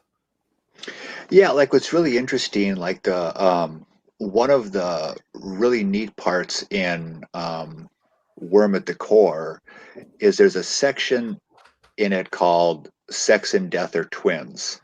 And in that part, Solomon and gang make the claim that like sex is fun, but it reminds us of our animal nature. So like they've got like this, I think it's, gosh, what's the line? There's like a really good line that I whore out. It's one of the greatest, if I can find it, but yeah, the part on sex and death is really great because basically the claim is we have this ambivalence towards sex, and part of it is because like sex reminds us of our animal nature. If I can find it without wasting too much time. It's fine. I'll you look for it. I'll try to remember what it was because I haven't fucking read that shit for a long time. But yeah, this shit I like meditate on, like yeah, sex and death are twins. Yeah, so like in this section, like when people are like reminded of death, like like they go through a list, and like the more carnal animal nature parts of sex are like rated lower. So like, but other ones where it just expresses like intimacy. But what's the one line that really got me? Like, yeah, he says, why be ambivalent?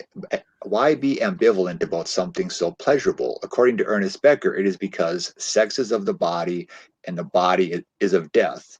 That is, sex is a potent signification of our creaturely, corporeal, and ephemeral condition. Sex is first and foremost a glaring reminder that we are animals. Next to urination and defecation, it is the closest human beings come to acting like beasts.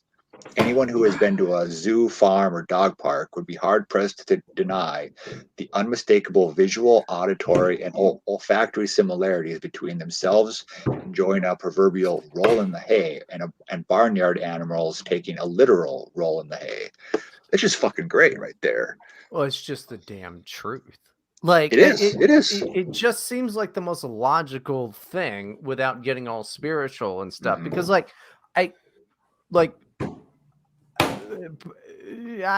said a little bit about it previously, like on my streams and stuff. But like I've been looking into like Buddhism and stuff because it's a pessimistic religion. It kind of whatever. I can't get over the fucking mysticism of it. Like this whole idea of like, and then oh, you fucked up, you get to do it again. See, I would say that that's only like one strain. Like I would say that like Buddhism is like spiritualized nihilism, because like when you really get to it, there's nothing to figure out. Like they're gonna like say, like if you go to like a Zen master, for example, and you say, "Teach me," he'll say, "I got." You got to do it yourself. Yeah. No, he'll say, "I got nothing to teach," and people don't believe that, but he literally means that. Like there's nothing to figure out. But of course, people don't believe that, and even the whole notion of like reincarnation, like that gets kind of bastardized in the West because people think they confuse reincarnation with transmigration of the soul. So like if you go to Aristotle, or like Plato, not Aristotle, Plato, he would say that there's like a transmigration of the soul where like you have this static entity that travels through lifetimes. A Buddhist doesn't have that because a Buddhist doesn't believe that there are such things as persons, right? So when you die, what's passed on is not your personality. That dies. It's just you're just all of a sudden you just wake up. All of a sudden, so that's what's passed on is I guess like the energy, and that's not even to be like mystical or anything. It's just that's what matter is. Matter's energy. So how much fucking acid have you done? I did it once. Once is enough. Only one. I done a ton. This is a piece of. I also believe in ghosts, but can't. Why? Can't because I've seen them. Okay. Are you sure you mean machine elves? No. This was as a child, totally sober. It could have been other things, but I did see a ghost when I was a kid, so like I can feel you there. Listen, I don't know. I don't think about it. Well, not really a ghost, and I don't tell the story that often. It was something that shouldn't have been there. Your dad's penis in your butt. I was just gonna make a similar joke, and you beat me to it. I was gonna make some similar reference, like were the pants down? Was there like genitals involved? It was my mom actually. So, your mom's penis. Oh, come on! I'm joking. I know your mom doesn't have a penis. I've been there. I fucked your mom, but no, that's something I haven't been able to, I just don't put that into my brain when I'm trying to think about anything sensible. But the vibe that I got while very high on psychedelics was that like when you die, your energy splits and it goes to some other place. And then energy is just energy. But also the way I make sense of that is, yeah, a lot of other people, when they take similar chemicals and they're also human, it activates the same shit in their brain. Like you get to hear these people. They're like, I don't know, man. I think the machine elves are demons. You shouldn't smoke DMT. And it's like, hey, or maybe we all have similar brains, and that's just the way that these chemicals react in people's brains, so they see similar things. In a way, it's almost commonsensical. Like, if you think about it, you can make like just very basic empirical observations, and reincarnation's not that mysterious, which is people die, people are born. So if you can, all of a sudden become aware once, why can't you become aware twice or 3 times? You just don't have any of the memories. You just don't remember any of the shit that happened before. But that's not that weird to me. That doesn't seem all that. That seems very commonsensical.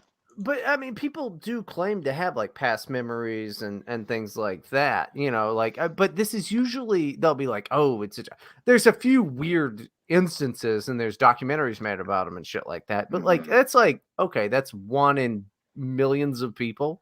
Or like, there's the common thing of like a kid will be like, oh, I saw you and I chose you or whatever. I mean, that's whimsical and shit like that. But like, these are also only, as far as I know, Western types of, things. And they're like, oh, it was Jesus. But it's just children talking nonsense. According to my mother, one time, I said, I was like, yeah, Mom, when I was a kid, I climbed that mountain. And it's like, okay, I was just a little liar. Okay, I was just a magical, because I think when you're a kid, your mind is so magical, and a lot of us don't lose that. I mean, you guys are a couple other creatives. I do comedy, and now I'm gonna be a worldwide success as a DJ. DJ shitting dick nipples. But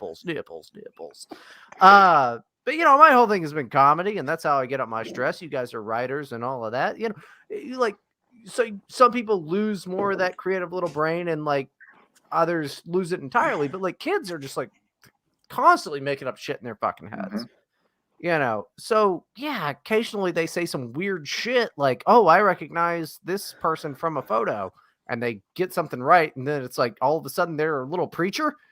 Like, see, that's why it was weird to me. Like the whole, like, I remember when the whole, like, that one family, the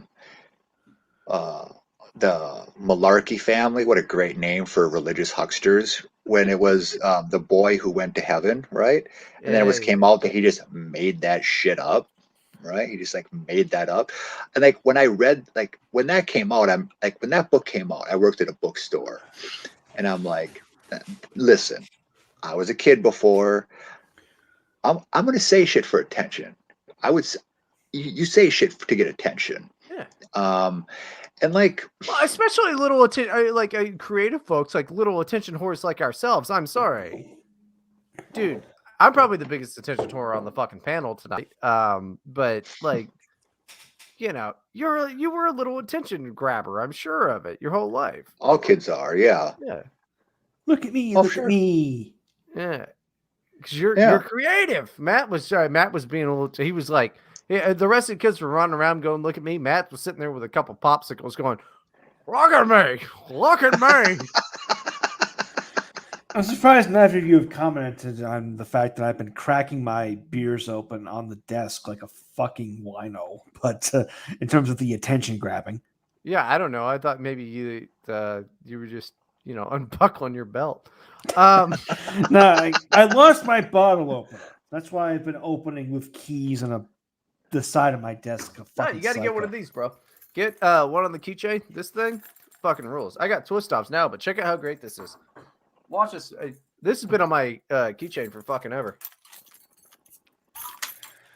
I didn't think about that because my keys are just like a couple of keys to I've got 3 locks for my apartment, and that's it. So he's got to keep those women in there somehow. It's funny before I knew Bryden, that you and Matt were friends. It was the weirdest thing to see you make fat jokes on Terror House's page constantly, and I'm like, Matt's gonna do something because like some of these jokes, and Yeah. I'm thinking Oh, Matt's I'm gonna gonna like start. fucking like. Matt's gonna do what? Gain cartel. more fucking weight?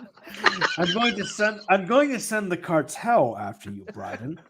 They're in fact, Dude, they're on their way wait, to your wait. house right now with pliers and scopolamine. No, I'm pretty sure the only thing you could command would be a food cartel.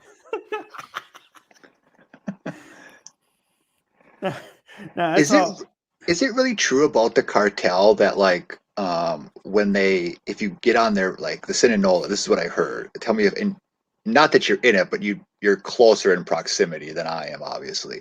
Is it true that when like for their enemies they cut off the face, peel it down, and then cut off your genitals and jam it in your Hold on. throat? Hold on. Why, no. Why would you think that he would know this? He is a No, white man just- that lives in like a nice area. Well, I can answer this question actually. It depends on the cartel. Actually, there's like a whole bunch. There's Yeah. the Sinaloa cartel. Yep. There's a Nueva Generacion here in Jalisco. There's the ones down in Oaxaca. I can never pronounce that properly, which is funny because most Mexicans use that as an ethnic slur.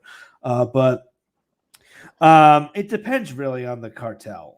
The ones that are into the whole Santa Muerte shit tend to do that stuff, but like it's not as common as you would think. Like realistically, like as long as you mind your own business, no one's gonna bother you down here. Like Matt will be dead by next year.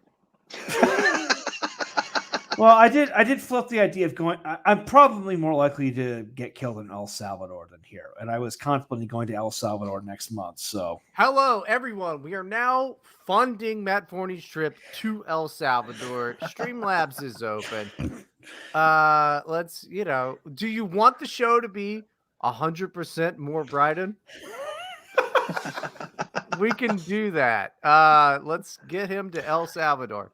Well, their murder rate did actually drop recently, coinciding with their president adopting Bitcoin as a national currency. So, I think you should go down there and try to open your own cryptocurrency called Baldcoin.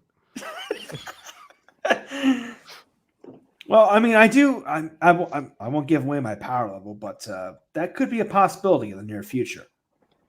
Oh, Jesus Christ. I swear to God, if you watch fucking Terror House Crypto, I'm quitting. I'm done.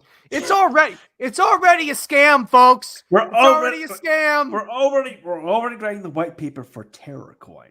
Jesus fucking Christ. No. Okay, look, none of these books are worth reading. Okay? And if we launch a fucking coin, I'm out because I'm the only one that's living in America. I'm not having the FEC show up to my house and be like, so you're trying to start your own currency. And I'm like, no, I was just trying to publish weird books about That's not true. Danny lives in the States. I just, then she could take over. I'm not doing this shit. Nah, it's too stupid. When the government decides to come for Terror House, I'm fucked. They'll be like, where is Matt Forney? I'll be like, I don't know. Get a telescope. You should be able to see him over the fucking horizon.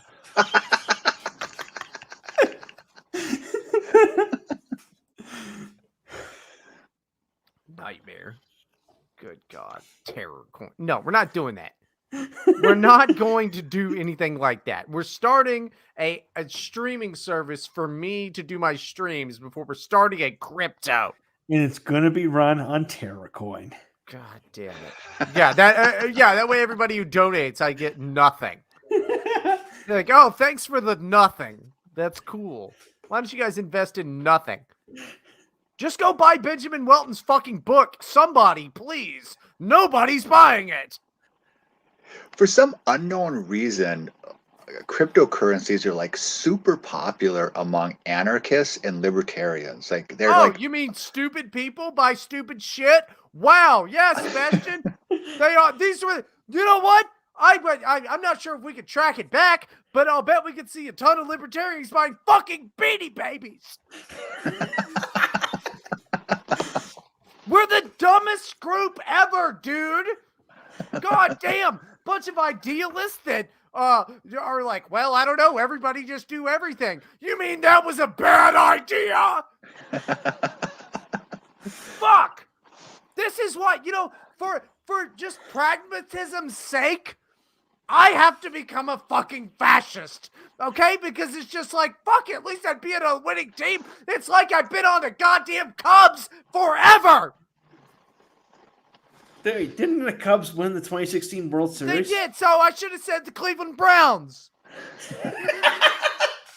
Yeah, but did the Cubs go back to sucking though? Didn't they kind of Yes, go back of course to? they did. Well, it's like when the Red Sox won the World Series and then they went back to sucking. The Red Sox are a good team. They're fine. Really? I mean, have they won a World Series since 2004? It's a great question. No, I don't think so. But They've made it pretty far though. They've made it pretty the Red far. Sox are a good team. The Red Sox are a good team. Brian's the baseball guy. I'm not a baseball guy. Though I did watch. I did go to a bar with a friend to watch the. Well, other than Chicago, No, at the time, they I won in watched the. 2018. They won in 20. What am I talking about? I'm so drunk. They won in 2018 against the fucking Dodgers. Yeah, they're fine. The Red Sox are a good team, and they hate New York. So fuck New York. The Yankees are a bunch of faggots. I mean, look, now that Jeter's not there, and that's fine. And you know, I'm a New Yorker. Fuck Massachusetts.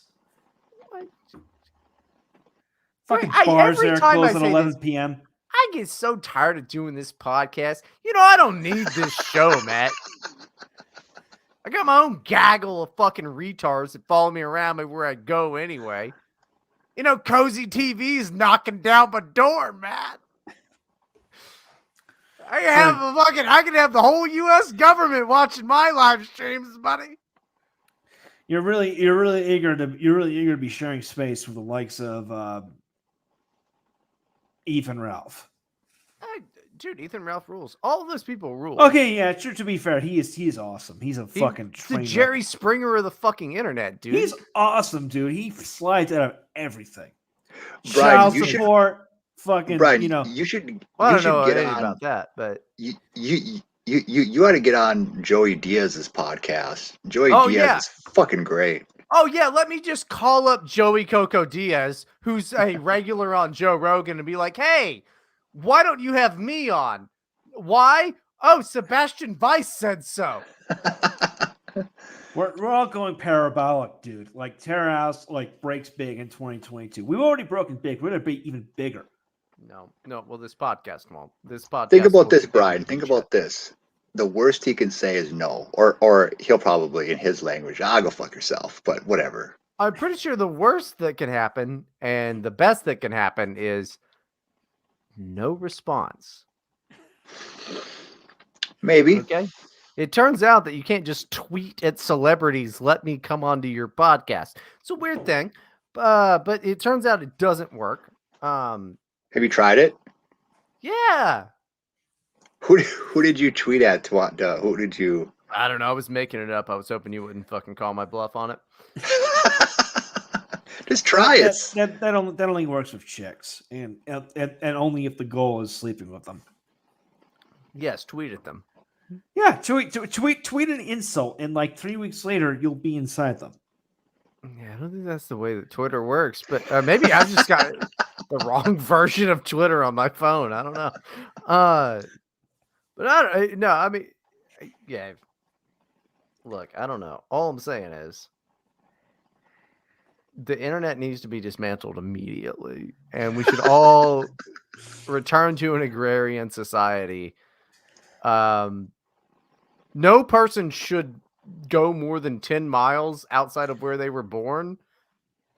Or the thought of you in an agrarian society is fucking hilarious, Bryden. Yeah, you would die on the first day from all the backbreaking labor clearing crops. No, my friend. No. Here's the thing. Somebody die of dysentery. Well, I already have diarrhea constantly, but that's it's because of the diet that I have now. But no, there's gotta be a guy who organizes things. All right, and I can weasel my way into that shit like nobody's business.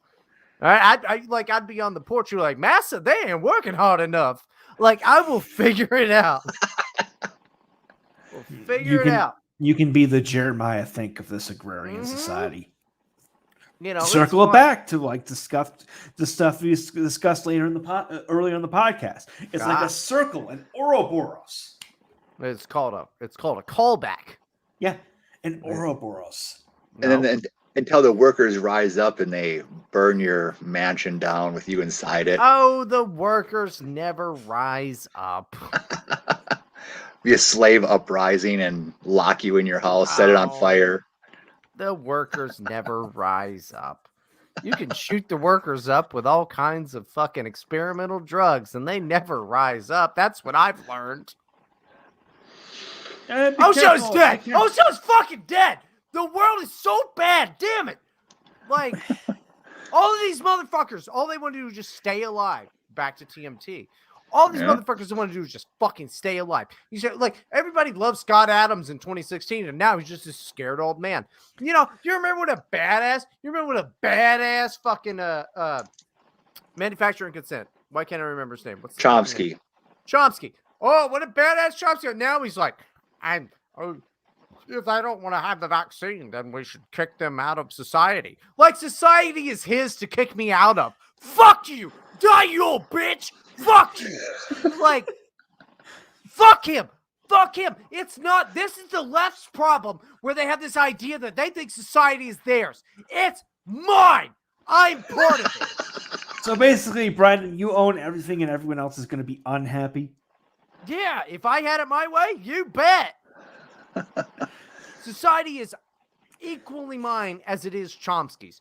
Fuck him. All right. So I'm tired of seeing over the past 20 months, which I'm thankful yet again, how Terror House has done so good.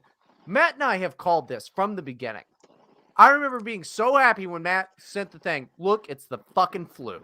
All right. And I was like, yes, I'm glad this is the official position of Terror House. It's fucking bullshit. The people that are scared of it are a bunch of old coward fucks. You know what? You can be very old and still live it. Okay? And the thing is, if you're very old, where do you have to go anyway? Eat my fucking ass. All right? We're destroying. Like, it's been 20 months. If you turned 21 during that in New York City, you didn't get to go out and have like a cool, like, the bar gives you free drink shit. Are they retroactively going to do that for every single person? Of course not. Of course they are. That's a pivotal and very cool thing that happens when you're 21. You get a free drink. They don't deserve it. They're fucking Zoomers, okay? See, but I've always thought, but here's the thing, though. I've always thought, like, here's what's weird. Like, Doug Stanhope, he has a really good bit on this. And he called it, what is it, 15 years ago? When he's like, man, this next generation is just going to suck. They're going to have no interesting stories.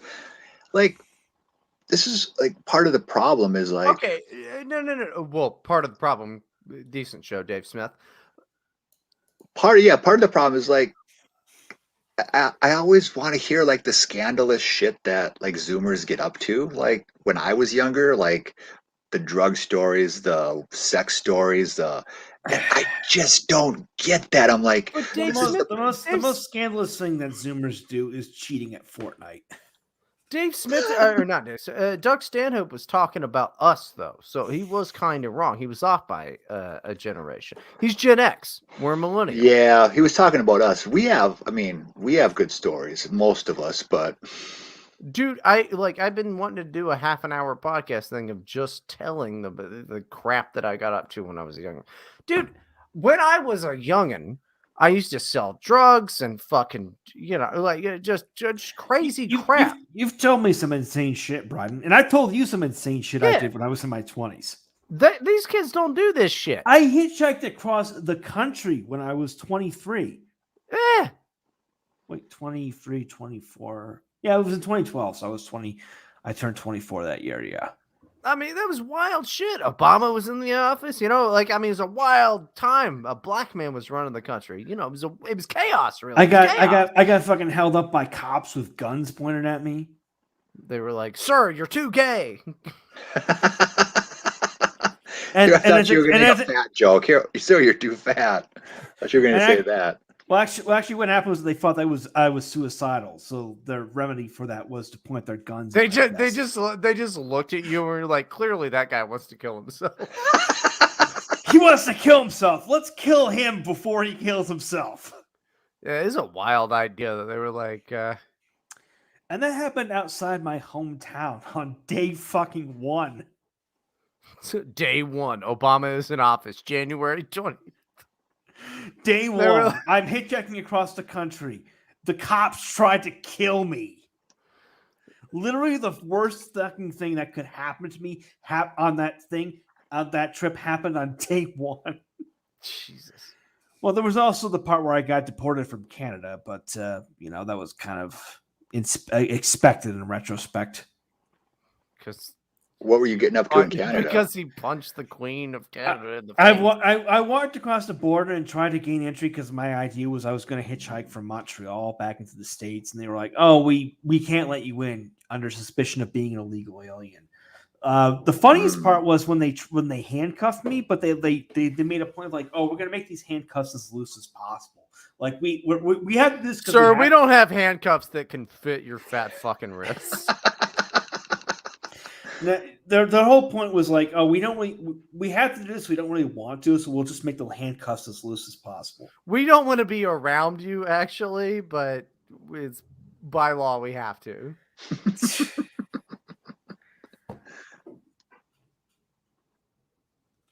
No, continue with your IPA, by the way.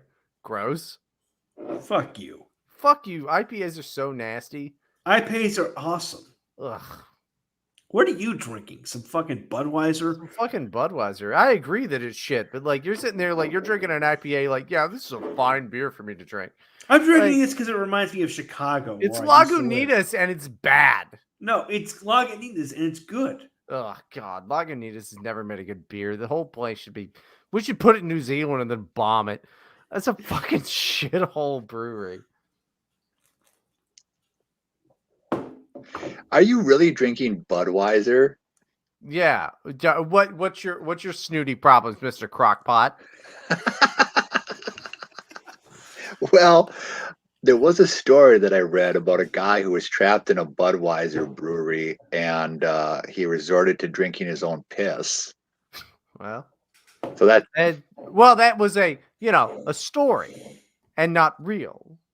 Well, it was allegedly a news story, so we'll just pretend that it happened. It's like, Brian, I've had a delirium nocturnum, whatever the fuck. That's a great one. That's a great one. I've had 2 Corona Michelob Ultra hard seltzers. I've had this fucking Russian thing that I can't pronounce. Baltica. And then I've been having a Lagunitas, and I have a couple of Lindemans here. So, like, I'm allowed to drink an IPA after all this. Okay, I'm just saying IPAs are fucking gross, and I never buy them. Yeah, okay, you made the joke ages ago. International Penis Association. I didn't know that I did that, but yeah, that makes sense. And then you corrected it to inserting penis ass. That's what you're drinking. I didn't know I did that. But that's great. This show, I like when people repeat jokes that I said blacked out because I'm like, oh, I'm fucking funny. I can see Bryden going down and getting a 40. I can see him going down and getting a 40. What's wrong with a 40? Now listen, fuck you. I drink Maker's Mark usually. Like I drink bourbon. I just drink bourbon neat, and then like I love Scotch, but I've just been on a Budweiser kick for a while, like since like the last week. You're gonna call me white trash. You're gonna call me white trash. You are white trash. Why don't you cut your hair and shave your fucking beard off, become a contributing member of society, motherfucker? I can't relate to this. I grew up in New York, where everyone is rich, or at least that's what everyone in the rest of the country thinks, which is why I get ticketed everywhere. I think you get ticketed everywhere because everybody thinks that it's. I don't know. I'm running out of steam. Something about short order cooks. I'm really running out of fat jokes at this point. I've gotten one speeding ticket in my life, and it was in Indiana because the guy I was going 5 over the limit on the toll road, and the guy saw. Clearly the trooper saw. Oh, this guy's got a New York plate. He has money, which is hilarious because I'm from like the poorest part of the state. Wow, you get beat up. But isn't it true that if you, correct me if I'm wrong, isn't it true if you like live in New York City, you kind of have to have a lot of money? Oh yeah. Like, Well, I'm yeah. not from the I don't think that's I'm not true. from the city. Like I'm from upstate. Yeah. That's not true. There's plenty of poor people in New York. In fact, the majority of them are. There are, yeah, but like they're better off than the people upstate. No, I've Some of the worst ghettos are. I mean, they're not like Los Angeles tier, but I mean, there's a lot of really bad ghettos in New York. See, not 'cause, as like, bad as it used to be. Like a lot of those people have been going upstate. Like they moved to Binghamton. They moved to the town where my dad grew up because it's cheaper up there. I'm just saying, there's a ton of poor people in every city. Oh yeah. Like Mhm. yeah. No, you don't have to be rich to live in New York. It just helps a ton. Well, I said city, New York City, like, Right? Yeah. yeah. Yeah. But, No, well, but when no, I say nobody New up York, on- I meant New York City. Nobody cares about the state.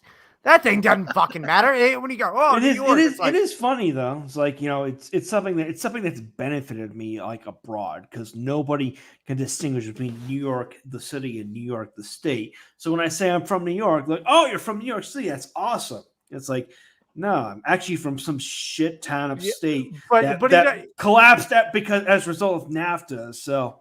But he never tells people that because all of Matt Forney's life is like people thinking that he's cool until they scratch the surface of it. And then, then you're stuck doing a podcast with him for the past 2 years and you're like, oh, Jesus fucking Christ. Yeah, that's good old Matt. New York Matt. Good old New York Matt. Give him a piece of pie. And instead you're like, oh, he's just a DiGiorno Matt Forney is what he is. Well, the Illinois license plate also helped because it showed my address in Chicago where I lived for a while. So like that was helpful in Poland of all places.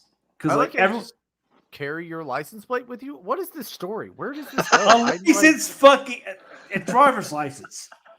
What, you don't carry that with you? I was confused too. I thought he was taking his license plate with him too. I don't. How are you a fucking writer?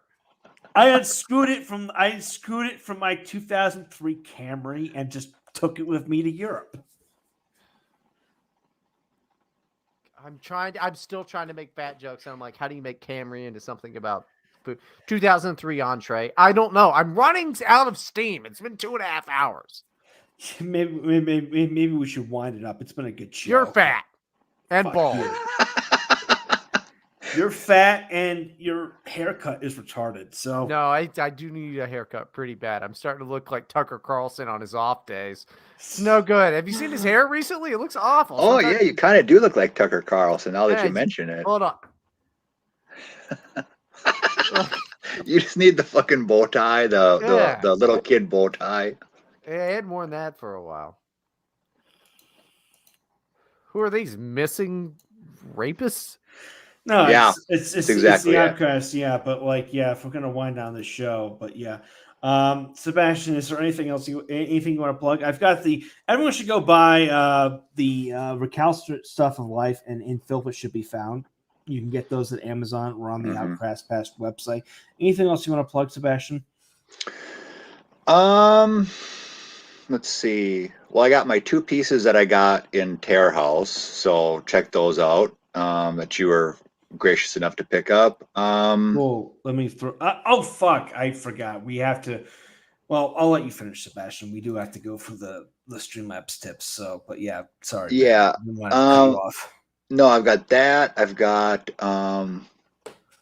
so some personal stuff. I'm going to be doing like a regular column over at A Thin Slice of Anxiety, Cody Sexton's magazine, called. So you're related to Buck Sexton? No, I don't think so. How about Dick Sexton, the Richard Sexton, the baseball player? I just assumed that all the Sextons were related, because they really sexed it in. Huh? Come on, I'm running out. You're really reaching. I'm running out of shit, man. It's you don't ask Dave Chappelle to do 2.5-hour shows. He does 8-hour shows. He actually does, yeah. Yeah, I know, it's crazy. Well, I don't know if you like sit a famous person up there and everybody's hanging on their every word with just like a few beers and like 3 packs of cigarettes. Yeah, they could go for 8 hours. And he kills. He just kills talking. I can go all fucking night. I have done that. And so have you, Bryden. Well, yeah, I mean, I've regularly done 12-hour streams. I've done 2 24-hour streams. Yeah. But come on. Let's not pretend that those are good. Yeah, but you weren't killing it all 24 hours. All 24 hours, you weren't just killing it nonstop like Chappelle would. Yeah. Fuck no. Yeah, so I got a regular column over there that I'm going to be starting up. Notes of a Degenerate Dreamer. So I'm contributing to so No Sellout Press. They've got a book coming out called Hellbound Kids. So I've got a chapter in there coming out. Also for A Thin Slice of Anxiety, they've got their magazine I've got coming out. In their issue, their magazine about sexual misadventures. I've got a... Hold on. That sounds really gay and shit, but it's like right up your alley. What the fuck is this crap showing up on the bottom of the screen? Oh, what the fuck? Turn that off. I hate that. I'm drunk and I hit a button I shouldn't. I'm drunk too. I'm always drunk hitting bad buttons, but my buttons are good. You're not in control. That's the difference. I know. That's I'm why always we're not in successful. control. That's why we're not successful. That's so, why. Anyway, that's why also why I'm killing you at fantasy football. So hold on, dude. It's gonna be really funny when you lose this week. But listen, please, Sebastian, the only person on this panel that I actually respect, go on saying a series of words of things that I've never fucking heard of about, like, hey, did you ever hear about like We're Not Gay Press or whatever the fuck? No, so that's basically sums it up for me. Yeah, I'll just use this remaining time to just plug the people we've got. So yeah, we've got the 3 new releases, which Matt's going to link to that are coming out in the spring. We've got our rolling poetry feature, which Amy Jane Mueller and HLR put together, and it's super fucking awesome. Yeah, some great shit happening over at Outcast Press. Obviously, really great shit happening at Terror House. So, yeah. Definitely, man. Go check that out. I've got that up on screen. Go check out. You can go buy In Filth It Shall Be Found and the recalcitrant stuff of life right now at Amazon and at Outcast Press, outcast-press.com. It is up on screen. The links are also in the description for those of you who are lazy. We do have I almost forgot these Streamlabs tips. We have to read those. Brian is gone right now, so I'll just read this one quickly. The Right Honorable for $5. Merry Christmas, gentlemen.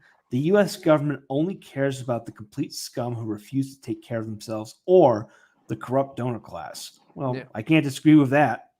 Yeah, that's true. Definitely. So thank you very much for the tip, Right Honorable. He's a longtime friend of the show. Right Honorable rules.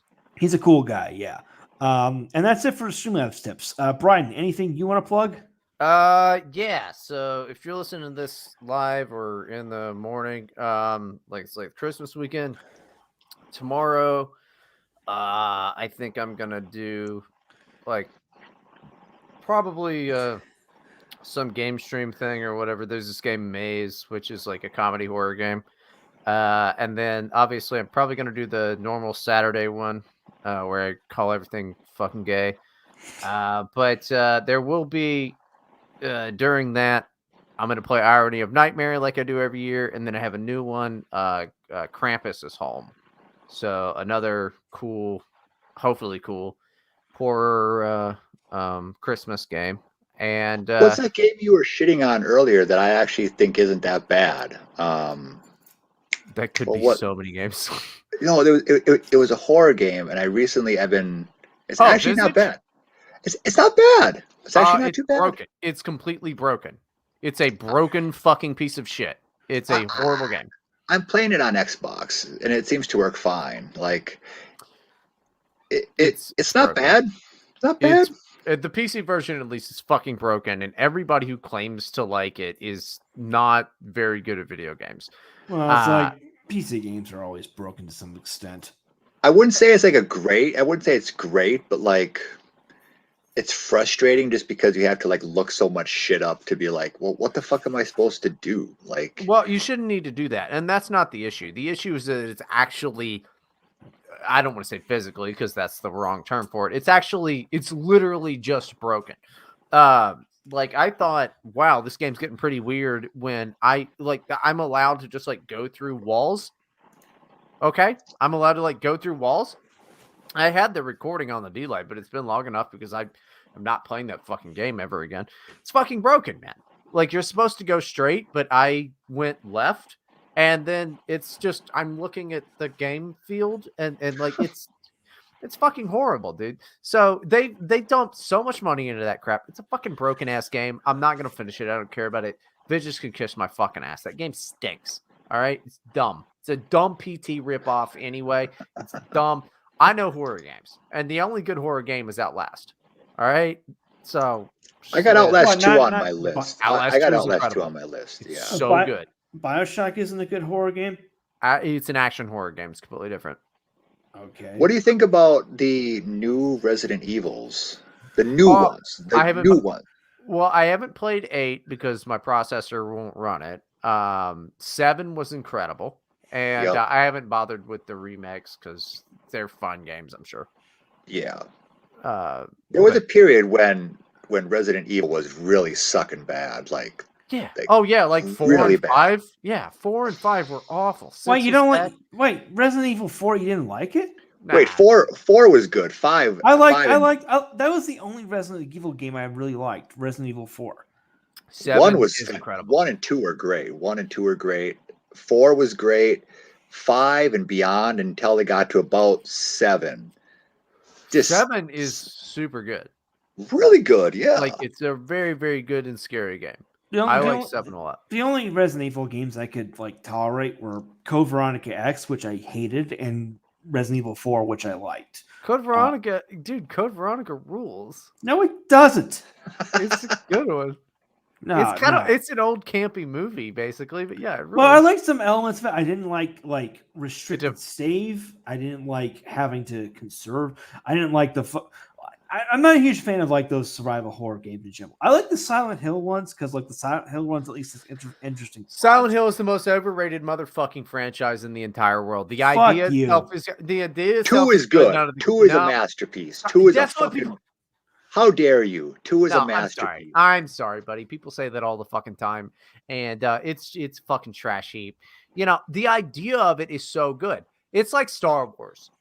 The idea rules, but the execution is fucking horrible. All Silent Hill games are bad. All right, they're not good. They're not good. And for the people that think Silent Hills fucking, PT was gonna like be a good game, it wouldn't have been. It would have been fucking what's that gay shit that he did with the walking around Amazon package delivery crap? Death Stranding? Yeah, it would have been like that. It would have been fucking horrible. The thing is, Silent Hill rules as an idea. It's great. Stories should be written about it. But they make terrible games, dude. It's just not good games. Silent Hill 2 is good. Silent Hill 3 is good. Silent Hill not 4 is shit. Silent Hill 3 Silent Hill 4 is The Shit. Room, right? Yeah.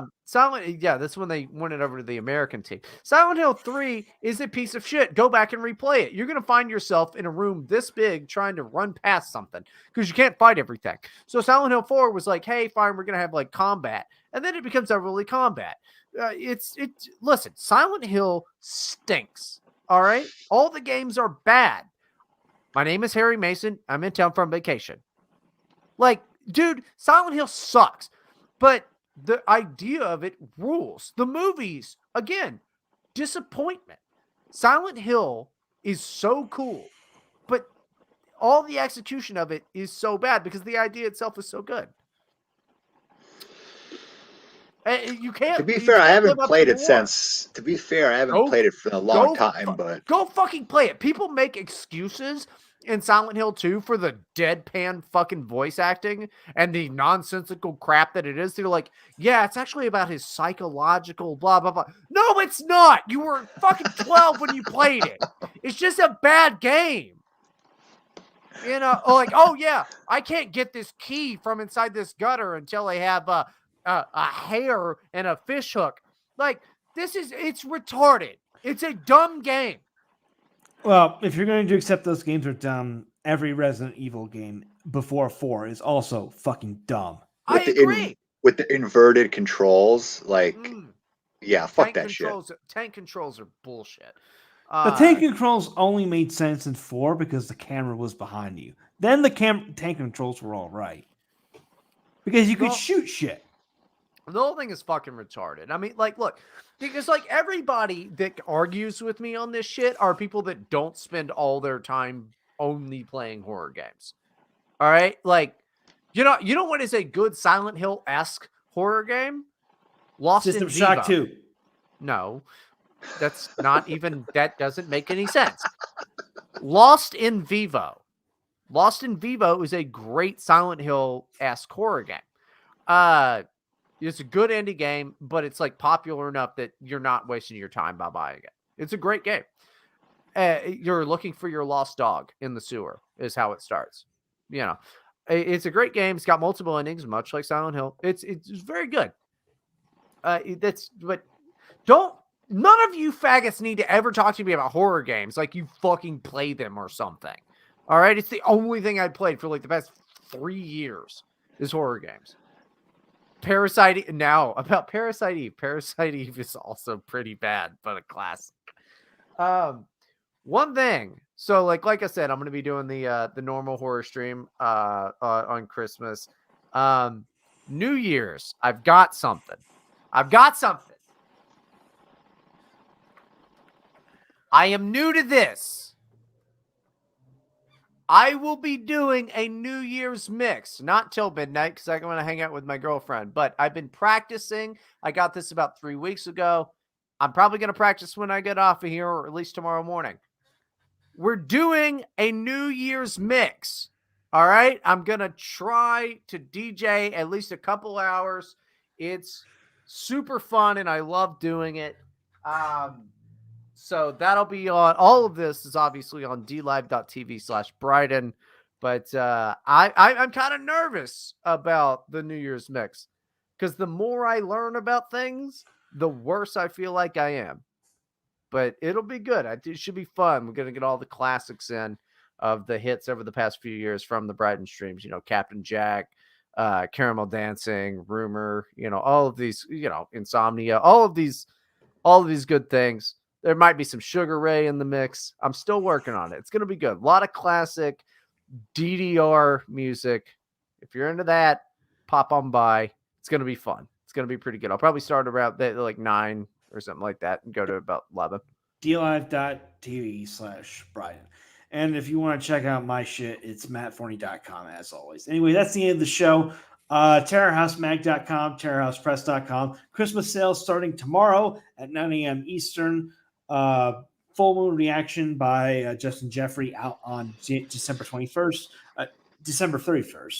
All episodes of the show can be found at terrorhouseradio.com.